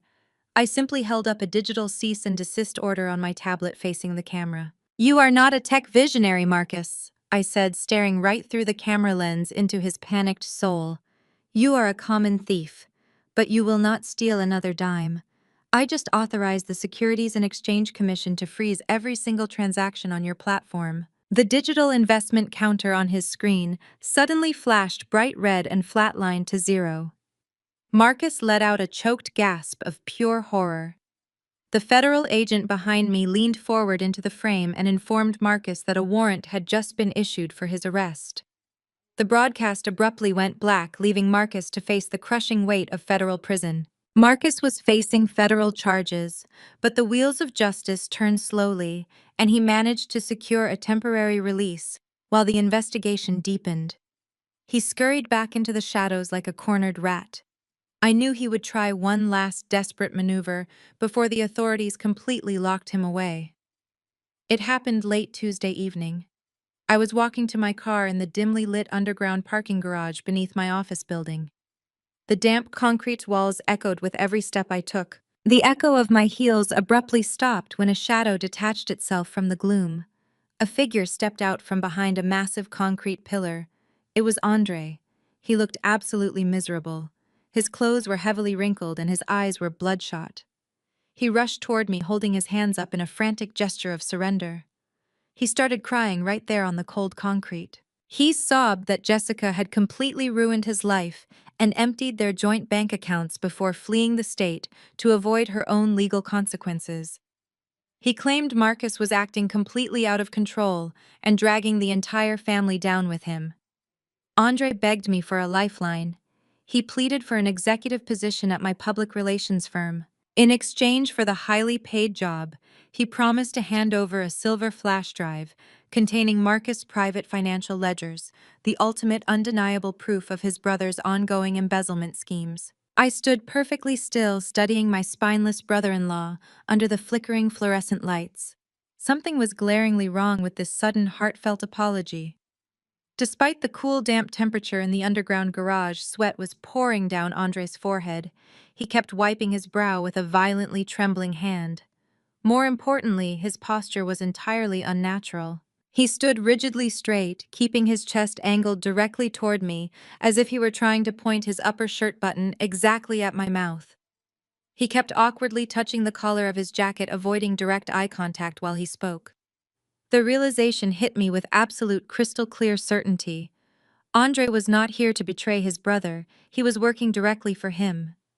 Marcus had sent Andre wearing a hidden wire. They were clumsily trying to entrap me into admitting to corporate espionage or illegal financial manipulation on tape, hoping to use the audio recording as a powerful bargaining chip against my divorce settlement and the pending federal charges. I did not confront him.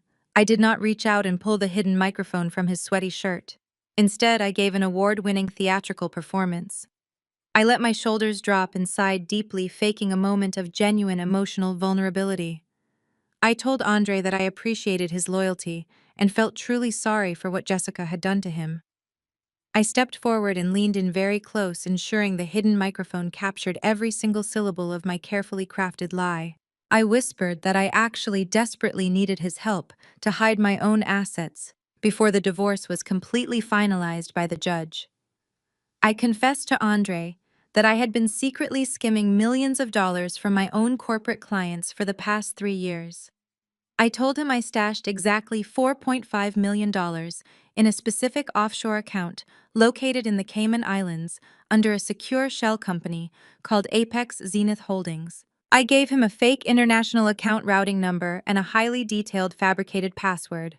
I told him if he kept my massive secret, I would hire him as my chief financial officer by the end of the week. Andre swallowed hard, nodding eagerly. He practically sprinted away to deliver the recording to his brother. Marcus swallowed the bait instantly. He was so blinded by his toxic greed and his desperate, intense need to destroy me that he did not bother trying to verify the information. 2 days later, my attorney and I were summoned to an emergency hearing in family court.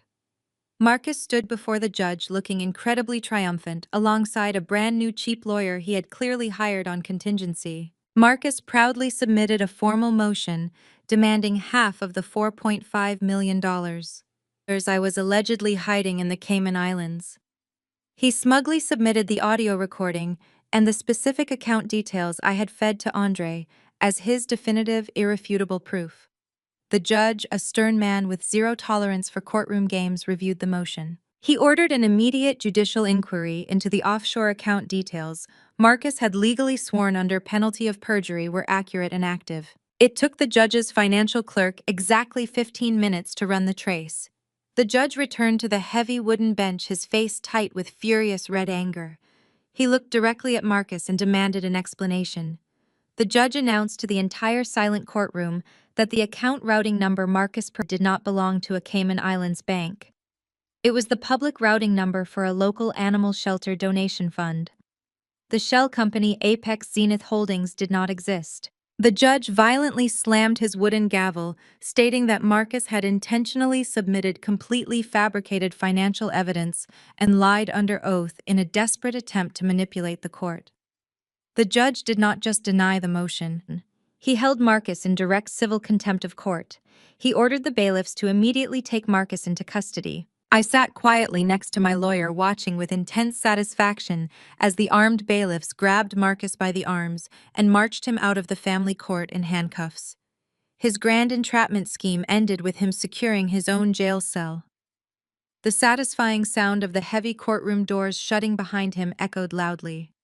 I stood up slowly, carefully buttoning my tailored navy suit jacket, and I gave the furious judge a respectful nod of gratitude. My business and my assets were completely secure. Justice was finally served in the most poetic and absolute way imaginable. Marcus sitting in a county jail cell gave me a brief moment of profound tranquility, but the toxic roots of his entitlement ran deep into his family tree. His mother, Dolores, was the rotten soil that nourished his delusions. Friday marked the 30th and final day of her formal eviction notice. I drove to the downtown luxury high-rise, fully expecting her to have quietly packed her designer bags and vacated the premises. I walked into the gleaming marble lobby and immediately spotted the building manager pacing nervously near the concierge desk. He rushed over to me, wiping his brow, and informed me that Dolores was absolutely refusing to leave the penthouse. She had intentionally deadbolted the heavy mahogany doors from the inside. Worse, she had smuggled an entire group of women from her local church congregation past the front desk. They were currently holding a loud, aggressive prayer vigil in the middle of the living room. The manager handed me his tablet showing a public social media broadcast. Dolores was actively live streaming her refusal to vacate. I watched the screen in sheer disbelief. She sat on the plush white velvet sofa wearing her best Sunday church suit, crying fake tears into a silk handkerchief. 5 elderly churchwomen surrounded her, laying their hands on her shoulders and loudly praying for God to strike down my demonic corporate greed. Dolores looked directly into the camera lens and told hundreds of live viewers that her wicked daughter-in-law had locked her innocent son in a cage and was now trying to throw a helpless elderly woman onto the freezing city streets. She begged her audience to share the video, hoping to shame me publicly into renewing her expensive lease. I handed the tablet back to the manager. I did not show an ounce of anger. I simply asked him to unlock the service elevator and hand me the master override key for the penthouse suite. He warned me that calling the police to forcibly drag an elderly praying woman out of a building on a live internet broadcast would be a massive public relations nightmare for my firm. I smiled at him, assuring him that I had absolutely no intention of calling the police. Law enforcement handles criminal trespassing, but I was there to handle a simple administrative corporate logistics issue. I rode the elevator up to the top floor and slid the master key into the electronic lock. The heavy door clicked and swung open. The loud chorus of prayers abruptly stopped. The 5 church women turned to glare at me with unfiltered righteous judgment. Dolores gasped, clutching her chest dramatically, as if my mere presence was draining her life force. She grabbed her phone and angled the camera directly at my face, hoping to catch me screaming or acting out of character. She loudly announced to her viewers that the devil had just walked into her sanctuary. She demanded that I leave her home immediately, claiming she had squatter rights and holy protection. I stepped onto the imported Turkish rug and calmly smoothed the front of my tailored beige blazer. I spoke with a perfectly level professional tone, ensuring the microphone on her phone picked up every single word. I told Dolores she was absolutely free to stay in the apartment until the sheriff officially processed the eviction paperwork on Monday morning. I explained that I was not there to kick her out of the physical building. I reached into my leather briefcase and pulled out a thick stack of vendor contracts. I held the paperwork up to the camera. I explained to her stunned audience that every single piece of luxury furniture inside this penthouse, the velvet sofa she was sitting on, the crystal dining table, the flat-screen televisions, the memory foam mattresses, and even the decorative silver mirrors on the walls, was rented. When Marcus demanded I move his mother into this high-rise, I refused to buy furniture for a temporary lease. I used my corporate account to sign a comprehensive luxury staging rental agreement. And since I terminated her lease, I also terminated the furniture contract. I stepped aside and propped the front door wide open. A line of 6 burly moving men wearing matching gray uniforms marched into the penthouse carrying heavy lifting straps and moving dollies. Dolores shrieked in absolute panic as the men immediately got to work. The lead mover politely asked Dolores and the churchwomen to please stand up because they needed to wrap the velvet sofa in protective plastic. The church ladies scrambled to their feet, clutching their purses in sheer embarrassment. They quickly realized Dolores did not own a single piece of the wealth she constantly bragged about. Dolores screamed at the movers, threatening to sue them for touching her belongings. I calmly handed the lead mover the authorized corporate release forms. They ignored her completely and systematically stripped the entire penthouse bare. They unmounted the massive televisions from the walls. They dismantled the expensive king-sized bed in the master suite. They rolled up the imported rugs and carried out the crystal dining table. They even took the plush bar stools from the kitchen counter. The live broadcast captured every agonizing second of her profound humiliation. The viewers who had just been sending her prayers of support were now filling the comment section with laughing emojis and brutal mockery. Her fake wealthy aesthetic was literally being dismantled and carried out the front door in real time. The church ladies awkwardly excused themselves, muttering about needing to get home, leaving Dolores entirely alone. Within 45 minutes, the sprawling luxury penthouse was reduced to a cavernous, echoing expanse of bare hardwood floors and empty white walls. There was absolutely nothing left except the echoing silence of her utter defeat. I stood in the doorway watching Dolores sit cross-legged on the cold, hard floor. Her designer suitcase rested beside her.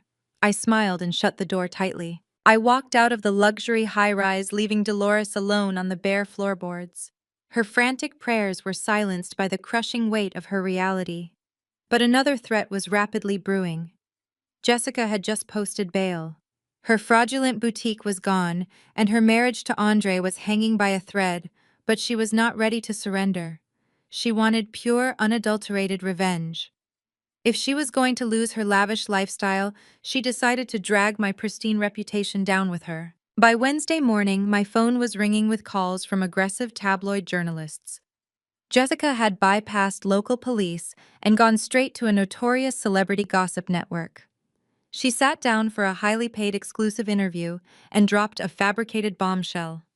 She looked directly into the camera and claimed that Marcus had a secret 5-year-old son with one of her closest friends.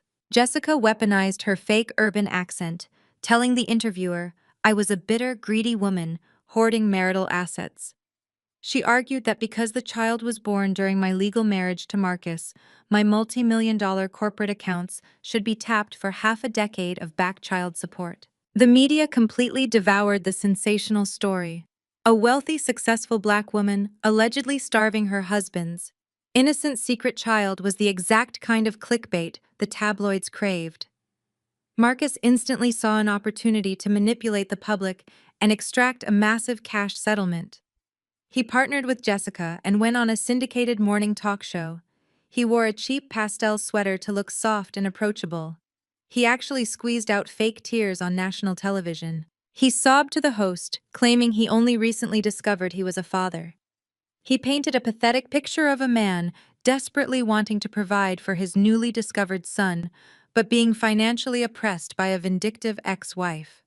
He publicly begged me to release funds so his innocent boy would not have to suffer in poverty. The public backlash was swift and intense. Protesters gathered outside my corporate headquarters holding signs, calling me a corporate monster. My executive team urged me to quietly settle out of court and establish a small trust fund for the child, just to make the catastrophic public relations nightmare go away. I absolutely refused to negotiate with emotional terrorists. I did not hire crisis managers to issue a watered-down apology. I rented the grand ballroom of a downtown hotel and invited every major news outlet in the city. I scheduled my press conference to air live during the peak evening news broadcast. The ballroom was packed with flashing cameras and shouting reporters when I walked up to the podium. I wore a tailored emerald green suit that commanded absolute authority. Jessica and Andre were sitting in the front row. Jessica had smugly secured VIP press passes to watch my public downfall in real time. Marcus was watching the live broadcast from his cheap motel room. The reporters immediately started shouting questions about my refusal to pay child support. I raised my hand and the room fell completely silent. I leaned into the microphone and stated clearly that I was not there to deny the existence of the 5-year-old child. I acknowledged that Jessica's best friend did indeed have a son. I looked directly at Jessica, who was grinning triumphantly in the front row. I told the room that I had actually suspected Marcus of severe infidelity 3 years ago. Because I am a meticulous woman who protects her assets, I did not just accuse him without proof. I quietly hired an elite private investigator to follow his movements and monitor his inner circle. I pressed a button on the podium, and the massive digital screen behind me lit up. It displayed a certified laboratory document from a premier genetic testing facility. I explained to the flashing cameras that my investigator had legally obtained a discarded juice cup from the 5-year-old child at a public park. We ran a highly advanced covert DNA test, comparing the child's genetic markers to the DNA from a hairbrush Marcus left in his bathroom. I let the silence stretch for 3 seconds to build the maximum amount of tension. I announced to the captivated audience that the DNA results were an absolute 0% match. Marcus was not the father of the child. A collective gasp echoed through the ballroom. The reporters frantically started typing on their laptops. Jessica jumped up from her front row seat, shouting that my documents were completely forged and demanding the cameras stop rolling. I simply raised my voice over her frantic screaming. "I am not finished, Jessica," I said, staring her down with absolute lethal precision. I told the room that because the private investigator was thorough, he decided to run the child's DNA against the National Commercial Ancestry Database just to confirm the lineage. He found a direct familial match. The child was an exact genetic match to the immediate family bloodline.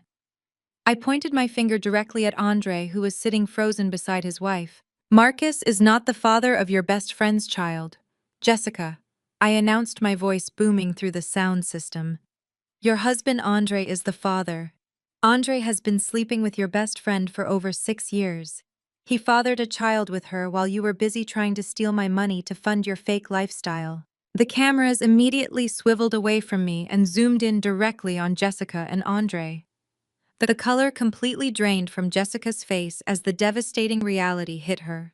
She turned to look at Andre, who was sweating profusely and staring at the floor in absolute guilty silence. Her grand scheme to destroy my corporate empire had just brutally imploded her own marriage on live television. Jessica let out a piercing, horrified scream and lunged at her husband right in front of the flashing cameras as the security guards rushed in. The live television broadcast cut to commercial right as security guards dragged a screaming Jessica off her husband. My press conference was a catastrophic success. I dismantled their pathetic extortion attempt and exposed their deep, rotting hypocrisy to the entire city. But cutting the branches off a weed is never enough. You have to pull it up by the roots. While Marcus was facing federal prison and Andre was dealing with his newly shattered marriage, their mother Dolores was desperately trying to pretend her world was not collapsing. Following her eviction from the luxury penthouse, she had been forced to move into a cheap roadside motel on the outskirts of town. She was sleeping on a lumpy mattress surrounded by the roar of highway traffic. Yet her toxic pride absolutely refused to die. By Friday afternoon, Dolores decided to put on her finest tailored suit and drive her rented economy car to the prestigious Oakwood Country Club. This exclusive establishment was the absolute pinnacle of high society networking for the wealthy elite in our city. Dolores had used my corporate credit card to pay her exorbitant monthly membership dues for years. She used the club to rub shoulders with prominent judges, politicians, and wealthy socialites, portraying herself as the ultimate successful matriarch. Now stripped of her actual wealth, she was clinging to this weekly bridge game like a life raft. She sat at a prime table in the center of the elegant, sunlit dining room, sipping an iced tea she could barely afford. She was holding court with three highly influential women, feeding them a desperate and vicious smear campaign. Dolores leaned across the white linen tablecloth and told these powerful women that I was a dangerous criminal. She claimed my public relations firm was actually a sophisticated front for illegal money laundering and corporate fraud. She spun a wild narrative saying that I had framed her innocent son Marcus to steal his tech fortune and that the federal investigators would be raiding my office any day now. She played the tragic, heartbroken mother, perfectly, sighing and dabbing her dry eyes. She told the table of wealthy women that she was currently staying at a private wellness retreat to recover from the stress of my relentless abuse. She was trying to poison my professional reputation among the exact demographic of elite clients my agency represented. I walked through the heavy mahogany doors of the country club dining room right at the peak of the busy lunch hour. I wore a striking tailored ivory suit, clicking my heels sharply against the polished marble floor. The chatter in the room instantly began to quiet down as people recognized me from the viral press conference. Dolores looked up from her iced tea and her face immediately twisted into a mask of pure, unfiltered hatred. She slammed her hands down on the table and stood up, kicking her chair back loudly. She pointed a trembling, manicured finger directly at me. "What is this woman doing in here?" Dolores shouted, her voice carrying across the entire silent dining room. "She is a criminal and a fraud. She is not a member of this club. Waiter, get the manager immediately and have this trespasser thrown out into the street." The wealthy patrons stared in stunned silence, holding their silver forks mid-air. A few waiters froze, uncertain of what to do. The heavy oak doors to the kitchen swung open, and the general manager of the country club briskly walked into the dining room. He was a stern older gentleman who had catered to Dolores' entitled demands for years. Dolores smiled triumphantly, crossing her arms over her chest. She loudly commanded the manager to call the local police and have me arrested for disturbing the peace of the elite members. I did not stop walking. I casually strolled right up to Dolores' table and stood beside the manager. The manager did not look at me. He did not ask me to leave. Instead, he reached into his breast pocket, pulled out a thick cream-colored envelope and handed it directly to Dolores. Dolores snatched the envelope, looking deeply confused. She tore it open and pulled out a single sheet of heavy cardstock. She read the bold print, and all the color instantly drained from her face. She looked up at the manager, her jaw dropping open. I smiled warmly and adjusted the cuffs of my ivory blazer. I am so glad you could make it to lunch today, Dolores, I said, my voice projecting clearly to the surrounding tables.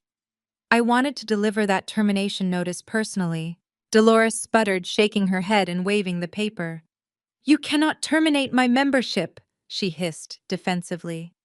I am a legacy member. You have no authority here. I looked around the beautiful dining room, making sure the influential women at her table were listening closely. Actually, I have absolute authority, I replied smoothly. Last month, my financial holding company led a private equity group that purchased a 60% majority ownership stake in this entire country club. I am the new chairwoman of the board of directors. The influential women sitting at her table gasped audibly. They immediately grabbed their designer handbags and scooted their chairs away from Dolores, completely severing their social ties with her on the spot.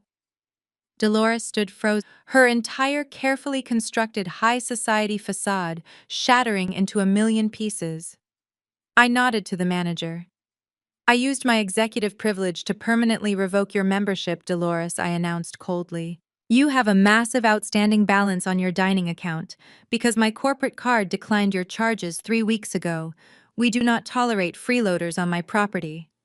I raised my hand and 2 large security guards immediately stepped forward. They grabbed Dolores by the arms and forcibly marched her out of the dining room. She screamed and thrashed as the wealthy socialites she desperately wanted to impress watched her humiliating exit in absolute silent disgust. With his mother publicly humiliated and banished from polite society, Marcus was entirely out of options. His federal indictment was looming over his head. Desperation breeds spectacular stupidity. Marcus convinced himself that since my digital assets were locked down, I must be hoarding physical wealth. During our marriage, he once overheard my chief financial officer mention a secure executive vault located in the sub-basement of my corporate headquarters. Marcus assumed I kept millions in untraceable cash and bearer bonds locked away. He decided pulling off a heist was his only ticket out. It was late Friday night when rain began pouring over the city streets. Marcus parked a stolen rental car 2 blocks away from my office building. He crept through dark alleyways wearing a black hooded sweatshirt and carrying a heavy canvas duffel bag. Because he used to frequent my office pretending he was an executive, he still remembered the old alphanumeric entry codes for the loading dock. He punched the numbers into the keypad, and the heavy metal service door clicked open. He smirked, believing he outsmarted my security infrastructure.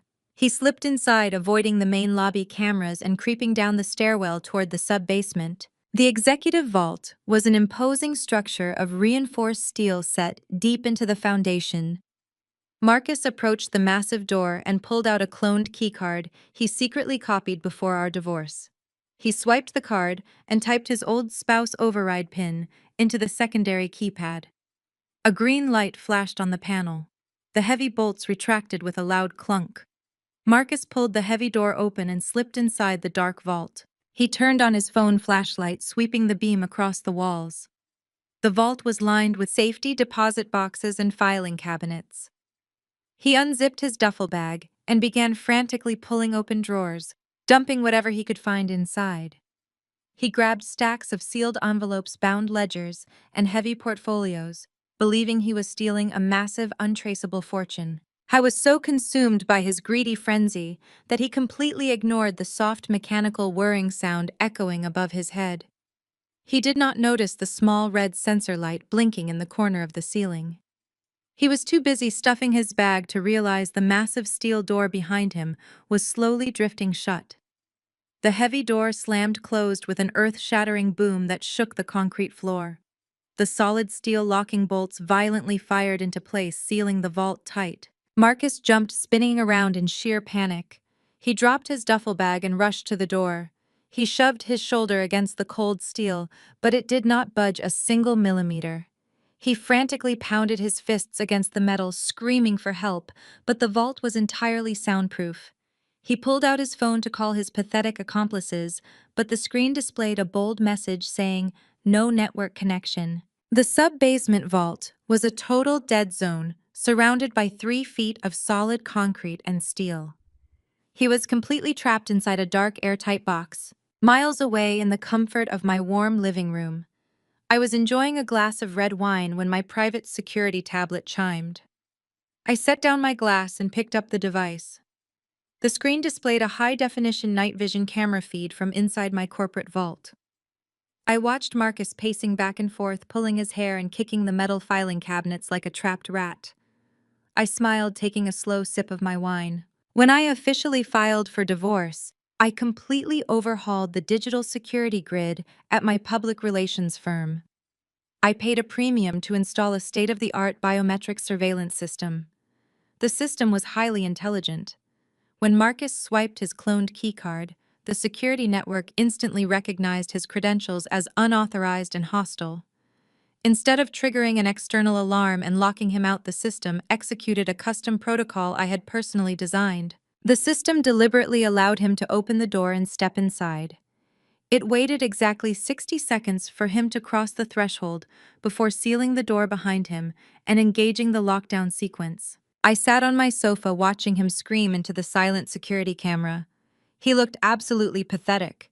He thought he was walking away with millions in untraceable cash. In reality, the envelopes and ledgers he shoved into his duffel bag contained nothing but archived tax receipts, old catering menus, and outdated employee training manuals. I did not keep physical cash in my corporate vault. I only used it to store physical backups of boring administrative paperwork. He risked a massive federal breaking and entering charge to steal absolutely nothing of value. My security tablet displayed a prompt asking if I wanted to dispatch local law enforcement. I looked at the digital clock. It was midnight on Friday. If I called the police, he would only spend the weekend in a standard holding cell before seeing a judge on Monday. That seemed too brief for a man who tried to destroy my life. I tapped the screen and dismissed the dispatch prompt. I adjusted the vault ventilation system, ensuring breathable air, but dropped the internal temperature to 60 degrees. I turned off the camera feed and went to sleep. Marcus spent the weekend trapped inside that freezing dark vault. He had no food, no water, and no concept of time. He spent 48 agonizing hours shivering on the hard concrete floor surrounded by stolen menus. When Monday morning arrived, I casually walked into my office building holding a fresh cup of coffee. I instructed my security team to call the police regarding a trapped burglar in the sub-basement. The armed officers arrived and forced the vault open. They found Marcus curled into a trembling ball, weeping. The police dragged him out in handcuffs while my employees watched in silence. His desperate, foolish heist guaranteed his permanent transfer to a maximum security penitentiary. Marcus sitting in a county holding cell was a spectacular continuation of my ongoing victory. The freezing weekend trapped inside my corporate vault had completely shattered his arrogant facade. When he finally faced the county judge on Monday afternoon for his official arraignment, his usual swagger was entirely gone. He stood before the tall wooden bench, shivering visibly in a bright orange county jumpsuit, facing extremely serious felony charges for commercial breaking and entering. Because of the active pending federal investigations regarding his cryptocurrency scam and his blatant history of attempting to manipulate financial records, the strict judge correctly deemed him a significant flight risk. The judge violently slammed his heavy wooden gavel and set a massive cash bail at exactly $500,000. Marcus did not have $500 in his pocket, let alone $500,000. His fake startup was entirely liquidated. His luxury cars were repossessed. His fraudulent empire was reduced to absolutely nothing. He was sent straight back to his cold concrete cell to await his inevitable transfer to a federal penitentiary.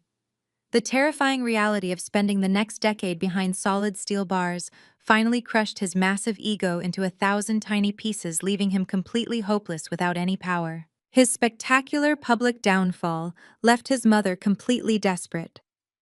By Tuesday morning, Dolores had exhausted every single favor she had left in this entire city. Her influential church friends had entirely abandoned her, leaving her completely isolated. The country club elite had permanently blocked her number. She was currently living in a cheap, dirty motel room with absolutely no access to the luxury lifestyle she desperately craved. Her golden child was locked inside a concrete cage, and she was powerless to save him. Pure desperation forced her to do the one thing she swore she would never do. She came crawling directly to me. I was leaving a celebratory business lunch at a high-end downtown restaurant when I saw her pacing nervously by my parked car. She looked completely disheveled.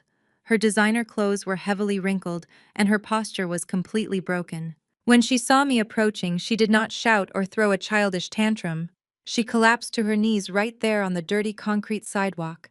She grabbed the hem of my tailored trench coat and started weeping hysterically in broad daylight. She threw away her toxic pride and begged me to save her son. She sobbed that Marcus was incredibly soft and would never survive a single week inside a violent county jail among hardened criminals. She pleaded with me to pay his $500,000 bail. She looked up at me with thick tears streaming down her face and made a desperate promise. She swore that if I just paid the bail and got Marcus out of that dark cell, she would pack her bags immediately. She promised they would both leave the city and never bother me again. She offered me permanent peace in exchange for his temporary freedom. She cried that she would do anything I asked just to get him out. I looked down at the sobbing woman who had spent years making my life a living nightmare. My private security detail moved forward to forcefully pull her off my expensive coat, but I held up my hand to stop them immediately. I looked at Dolores and gave her a soft, forgiving smile. I told her I accepted her terms. I agreed to post his massive bail to secure his release. Dolores gasped in absolute shock, sobbing uncontrollably and loudly praising my endless generosity. Even my own private security guards looked completely confused by my sudden display of mercy. I did not explain my specific reasoning to anyone. I simply walked to my car and drove directly to the largest bail bonds office in the entire city. The bondsman looked highly skeptical when I walked into his dimly lit office demanding to post a $500,000 cash bond for a man currently facing federal wire fraud. I sat at his messy metal desk and calmly filled out the extensive authorization paperwork. I signed my name with absolute precision, but I did not hand the bondsman a certified cashier check from my public relations firm. I did not transfer a single penny of my own hard-earned money to secure his release. I pulled out my secure encrypted tablet.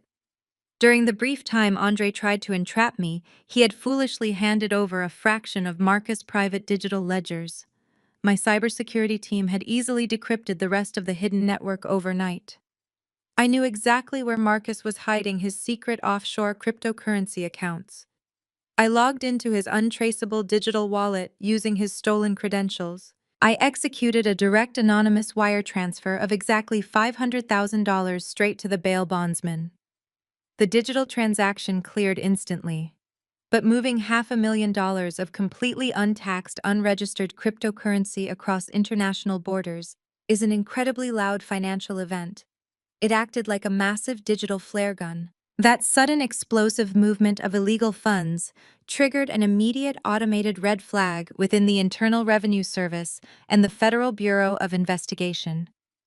By using his own secret money to pay his bail, I inadvertently handed the federal agents the exact offshore internet protocol addresses and hidden account numbers they desperately needed.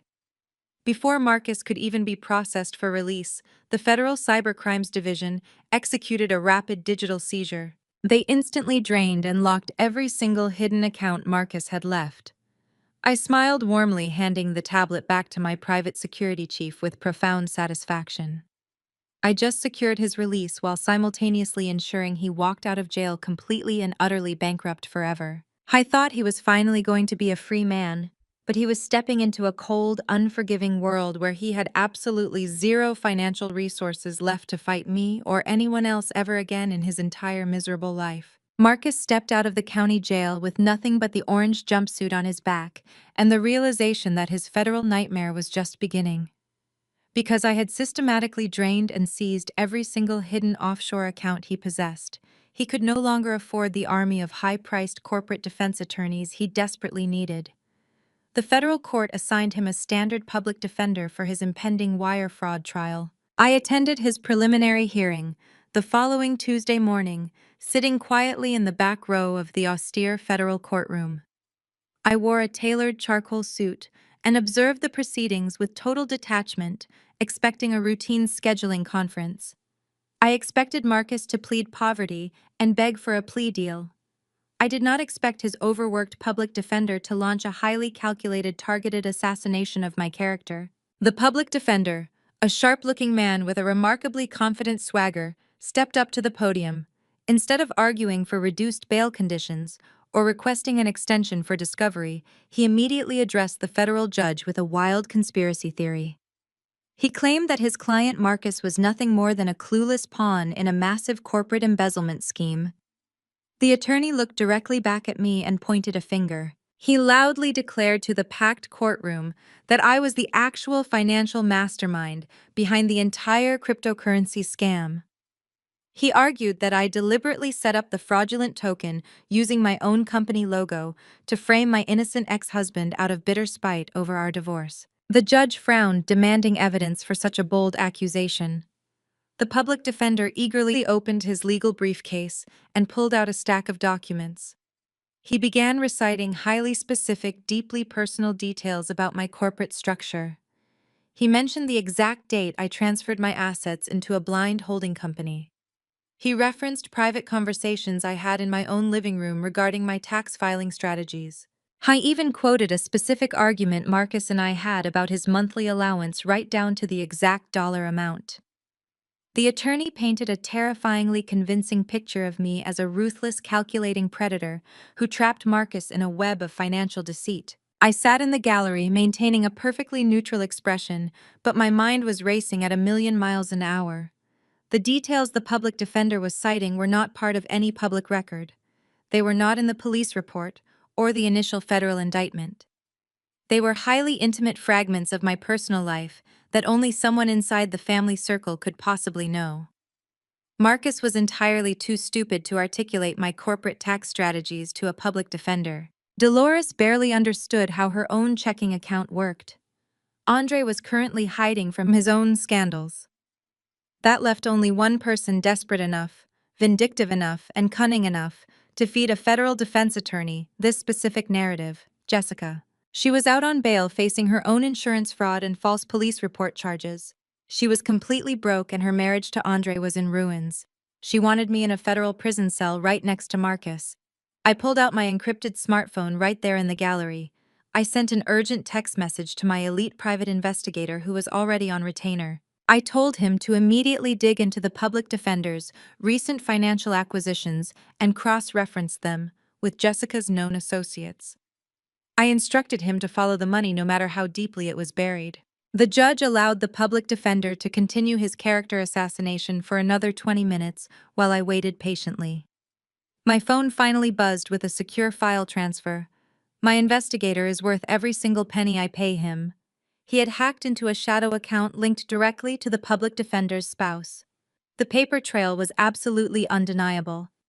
I tapped my attorney on the shoulder and handed him my glowing smartphone. My lawyer scanned the digital dossier, his eyes widening in sheer disbelief. He instantly stood up and interrupted the aggressive public defender, demanding to approach the bench with an emergency evidentiary submission. The judge, looking highly annoyed by the interruption, granted the request. My attorney marched up to the wooden bench and handed the judge the printed dossier my investigator had just securely emailed to the court clerk. I watched the judge's face as he read the first page. The annoyance immediately vanished, replaced by a dark, terrifying fury. The judge slammed his hand flat against the desk and ordered the public defender to stand at attention. He read the contents of the dossier aloud for the official court record. Jessica, absolutely desperate for cash after her boutique went bankrupt, had liquidated her entire collection of designer handbags and luxury shoes through an underground consignment network.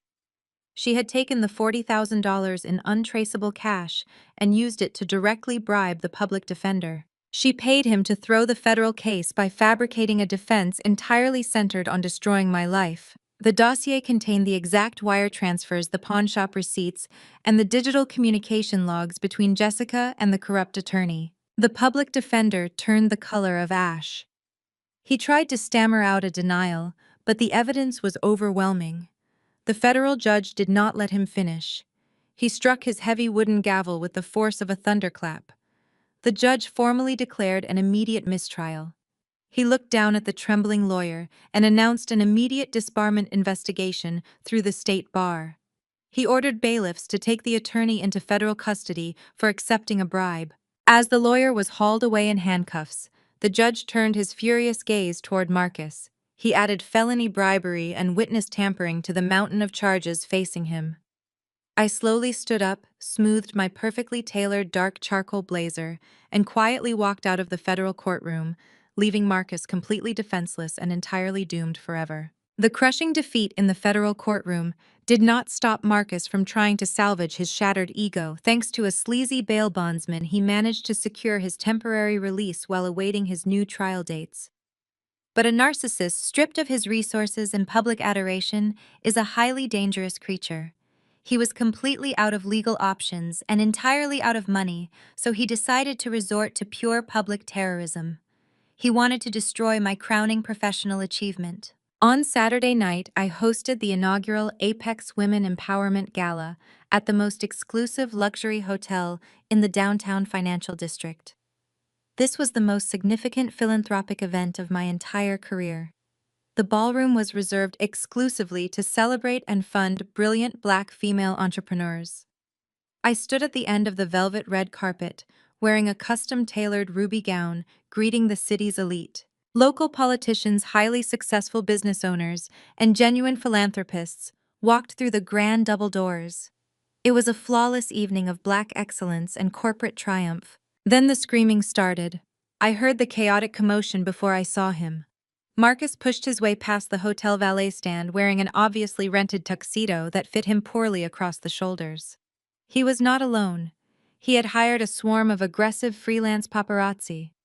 At least 10 individuals holding massive cameras with blinding flashbulbs flanked him like a personal security detail. They shoved their way up the red carpet, pushing aside prominent female executives and knocking over a velvet rope. Marcus pointed a shaking finger directly at me as the camera flashes strobed violently against the hotel architecture. He shouted at the top of his lungs, ensuring his voice echoed across the crowded street. He demanded everyone look at the cold, heartless woman who made it her mission to destroy a successful Black man. He yelled that I was a corporate sellout who tore down his tech empire because I was too deeply insecure to let a Black king shine. He ranted to the flashing cameras that I was the real enemy of the culture hoarding wealth and locking innocent men in cages just to feed my own toxic ego. I thought this massive public spectacle would force me to panic. He believed I would drag him into a quiet back room and offer him a multi-million-dollar cash settlement just to save my prestigious gala from becoming a viral tabloid joke.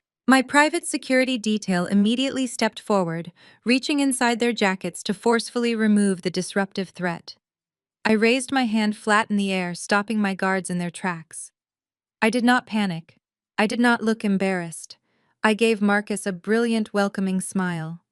I stepped forward and gestured gracefully toward the heavy gold-plated doors leading into the private atrium. I told Marcus that his passionate speech was incredibly moving and invited him to bring his entire press team inside the building for an exclusive private interview. Marcus looked momentarily confused by my complete lack of fear, but his massive arrogance quickly took over. He smirked at the crowd, adjusting his cheap rented lapels, and loudly instructed his paparazzi crew to follow him inside. He thought he had successfully intimidated me into submission. He strutted through the gold-plated doors like a conquering hero, ready to dictate his final settlement terms. I followed right behind him and signaled the hotel staff. The heavy doors slammed shut, locking securely with a loud, definitive click. The deafening noise of the street was instantly cut off, leaving us in the quiet, brightly lit marble atrium. Marcus turned around, crossing his arms, and demanded I wire him $2 million immediately or he would send the footage to every gossip blog in the country. I did not reach for my checkbook. I simply took a step back and crossed my arms, mirroring his stance. I nodded to the group of aggressive photographers standing around him. The flashing cameras abruptly stopped. The paparazzi did not start firing off questions about my divorce. Instead, they simultaneously lowered their heavy digital cameras and reached into their jackets. They did not pull out voice recorders or press credentials. They pulled out solid gold badges and heavy federal handcuffs. Marcus froze. His arrogant smirk slid completely off his face as he stared at the shiny badges. He looked frantically at the men who had just escorted him up the red carpet. The lead photographer stepped forward, his voice dropping the frantic tabloid persona and adopting a stern, authoritative tone. He identified himself as a special agent with the Federal Bureau of Investigation. I smiled at Marcus, watching his knees begin to physically tremble inside his cheap tuxedo trousers.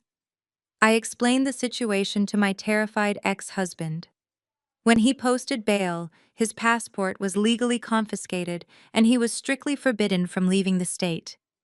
But because I monitored his desperate digital footprint, I knew he had secretly purchased a fake passport and a one-way first-class ticket to Dubai, scheduled for tomorrow morning. I intended to crash my gala, extort me for travel funds, and flee international jurisdiction before the sun came up. I did not panic when he threatened my gala because I had personally tipped off the federal authorities about his illegal flight risk status 24 hours ago. The paparazzi, he thought he hired off the internet, were actually a coordinated team of undercover federal agents running a highly sophisticated sting operation. I let him bring the federal authorities right through my front doors. The agent grabbed Marcus by the arm and informed him that violating his bail conditions and attempting to flee the country guaranteed he would remain in a maximum security federal holding facility until his trial. Marcus tried to scream, but the cold steel handcuffs snapped tightly shut around his wrists, ending his pathetic performance permanently on the very floor he sought to conquer and ruin for good. Marcus refused his reality. He shoved his shoulder against the federal agent in a surge of pure adrenaline and blind panic. He broke away from the officer's grip and threw his body weight against the heavy gold-plated doors leading into the main ballroom.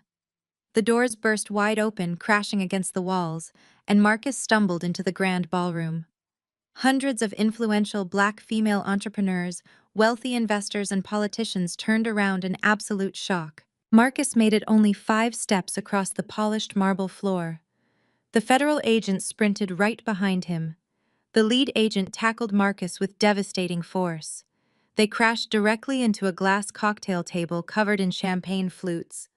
The crystal glasses shattered violently across the floor, raining down around them. The agent forcefully slammed Marcus face down onto the table, pressing a heavy knee directly into the center of his spine. The cold steel handcuffs clicked tightly shut, echoing loudly through the silent, horrified ballroom. Before the stunned guests could process the sudden violence, a loud theatrical scream erupted from the back of the room. Dolores had somehow bribed a catering assistant to sneak her through the kitchen service entrance. She wore a cheap, sequined dress, hoping to blend in and witness my public humiliation. Instead, she watched her golden child get pinned to a table by federal authorities. Dolores clutched her chest, tilted her head back, and let out a dramatic wailing cry before collapsing completely flat onto the marble floor in a textbook fake faint. She expected the wealthy crowd to rush to her aid. Nobody moved a single inch. The guests simply stepped back in mild disgust, forming a wide, empty circle around her prone body. Not a single person offered her a hand. They stared down at her pathetic performance with absolute clinical detachment. The chaos was not completely over yet.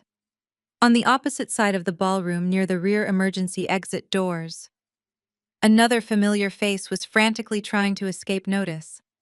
Jessica had slipped into the gala, using a fake media pass, hoping to capture photos of my downfall for her own twisted leverage. When she saw the undercover federal agents tackle Marcus, she immediately turned around and sprinted toward the glowing red exit sign. She pushed open the heavy emergency door, expecting to vanish into the dark city streets. She ran straight into the broad chests of 2 uniformed city police officers. The officers immediately grabbed her by the arms and spun her around. They loudly informed Jessica that she was under arrest for orchestrating the bribery of a federal public defender and committing severe insurance fraud. Jessica burst into hysterical tears, dropping her designer clutch and begging the officers for mercy. She loudly blamed Andre for everything, claiming her husband forced her to commit the crimes. The officers ignored her desperate lies and marched her out the back door in handcuffs, completely neutralizing the final remaining threat from that toxic family. The entire ballroom was dead silent. The only sounds were the heavy breathing of the federal agents and the pathetic sobbing of Dolores lying ignored on the floor. The lead federal agent hauled Marcus up from the shattered cocktail table. Blood dripped from a small cut on Marcus' cheek where he hit the glass. His rented tuxedo was torn and covered in sticky champagne. He looked absolutely miserable, stripped of all his arrogant illusions and fake wealth.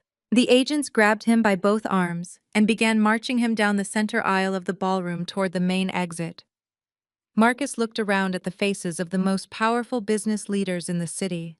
He saw their pure, unfiltered contempt. He twisted his neck and locked eyes with me standing calmly near the main stage. His fragile ego shattered completely. He began kicking and thrashing wildly in the grips of the federal agents. "You are nothing without me, Naomi," he screamed at the top of his lungs, his voice cracking with sheer desperation and terror. "I built you. I made you who you are.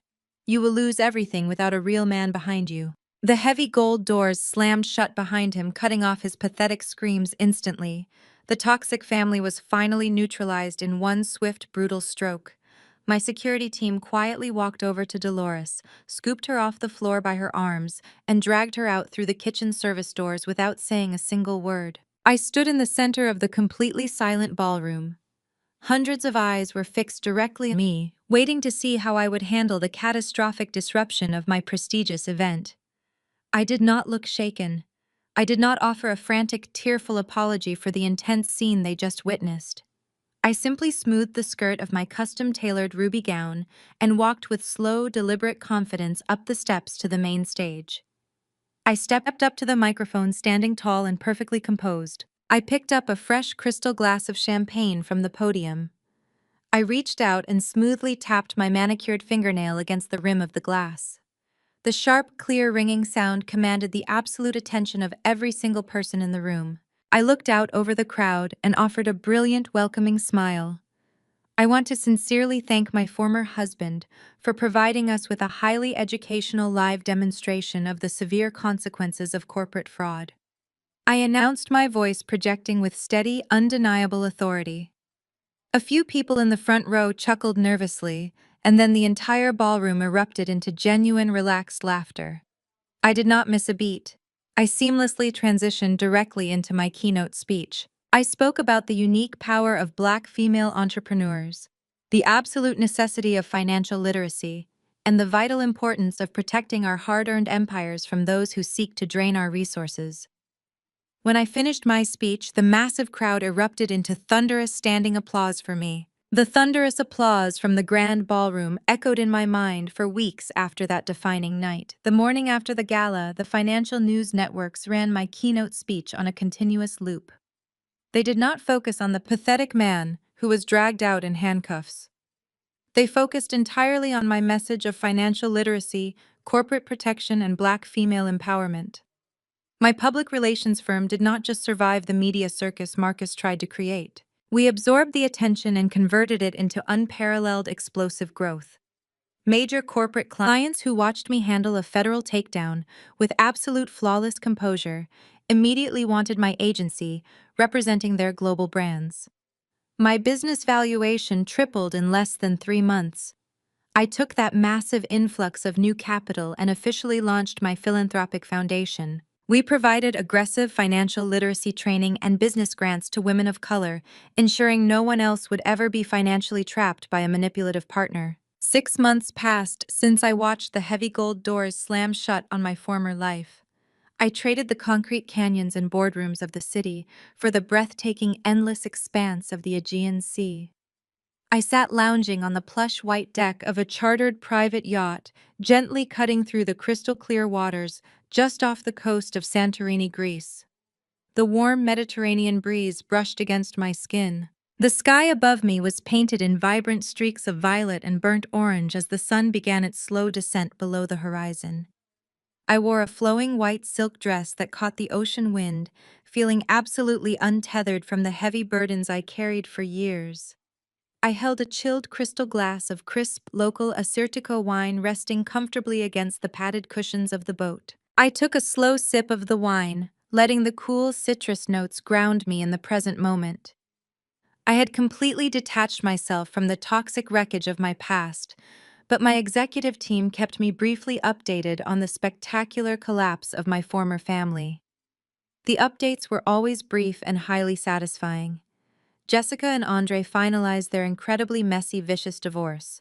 Without my money to steal, they completely destroyed each other in civil court, fighting over crippling boutique debts and maxed-out credit cards. Andre was living in a cheap rented room, working a low-level entry job and dodging child support. Dolores was entirely banished from high society. She spent her days sitting in a tiny, cramped studio apartment, bitterly watching daytime television and complaining to neighbors who actively avoided her. Her fake wealth was entirely repossessed, leaving her with nothing but the sour reality of her own terrible choices. And then there was Marcus. The federal prosecutors did not offer him a lenient plea deal. The sheer volume of his financial crimes, the wire fraud, the fake cryptocurrency scam, the charity embezzlement, and the brazen forgery guaranteed him a very long stay in a federal correctional facility. He was stripped of his tailored suits, his luxury cars, and his rented yachts. He was reduced to an inmate number wearing standard-issue prison scrubs, eating terrible cafeteria food, and following a strict institutional schedule. The alpha male illusion he desperately tried to project to the world was entirely crushed by the massive weight of the federal justice system. I closed my eyes, listening to the gentle rhythmic splashing of the ocean waves against the hull of the yacht. My peace was absolute. Then the sudden sharp vibration of my private mobile phone resting on the teakwood table interrupted the quiet evening air. I slowly opened my eyes and picked up the device.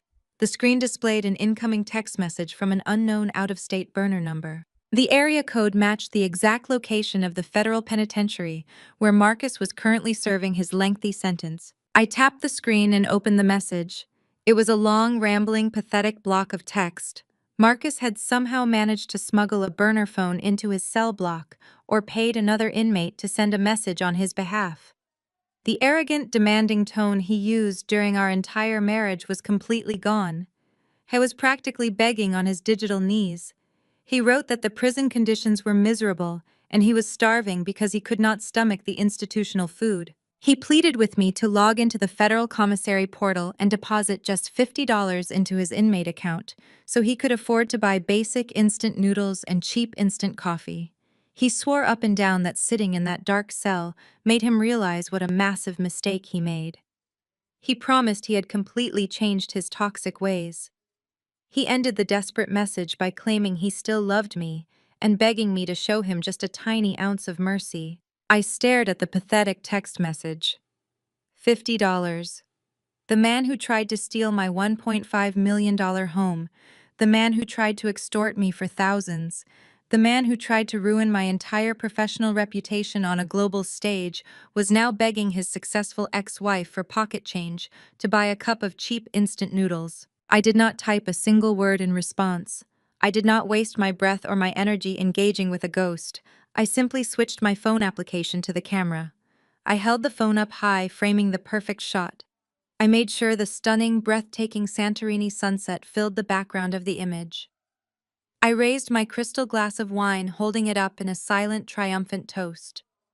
I smiled a radiant, genuine smile that reflected the absolute pure peace in my soul. I took the selfie capturing my flawless victory and my beautiful, unbothered reality. I attached the glowing photo to the text thread and hit send.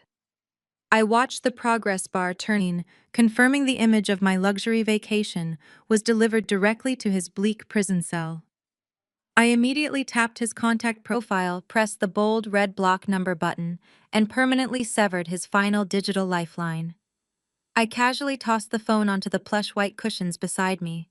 I leaned back into the seat, turning my face toward the warm setting sun. The screen of the phone slowly faded to black. I took another long, satisfying sip of my wine, breathing in the sweet, salty ocean air. I did not just survive the fire they tried to build around me.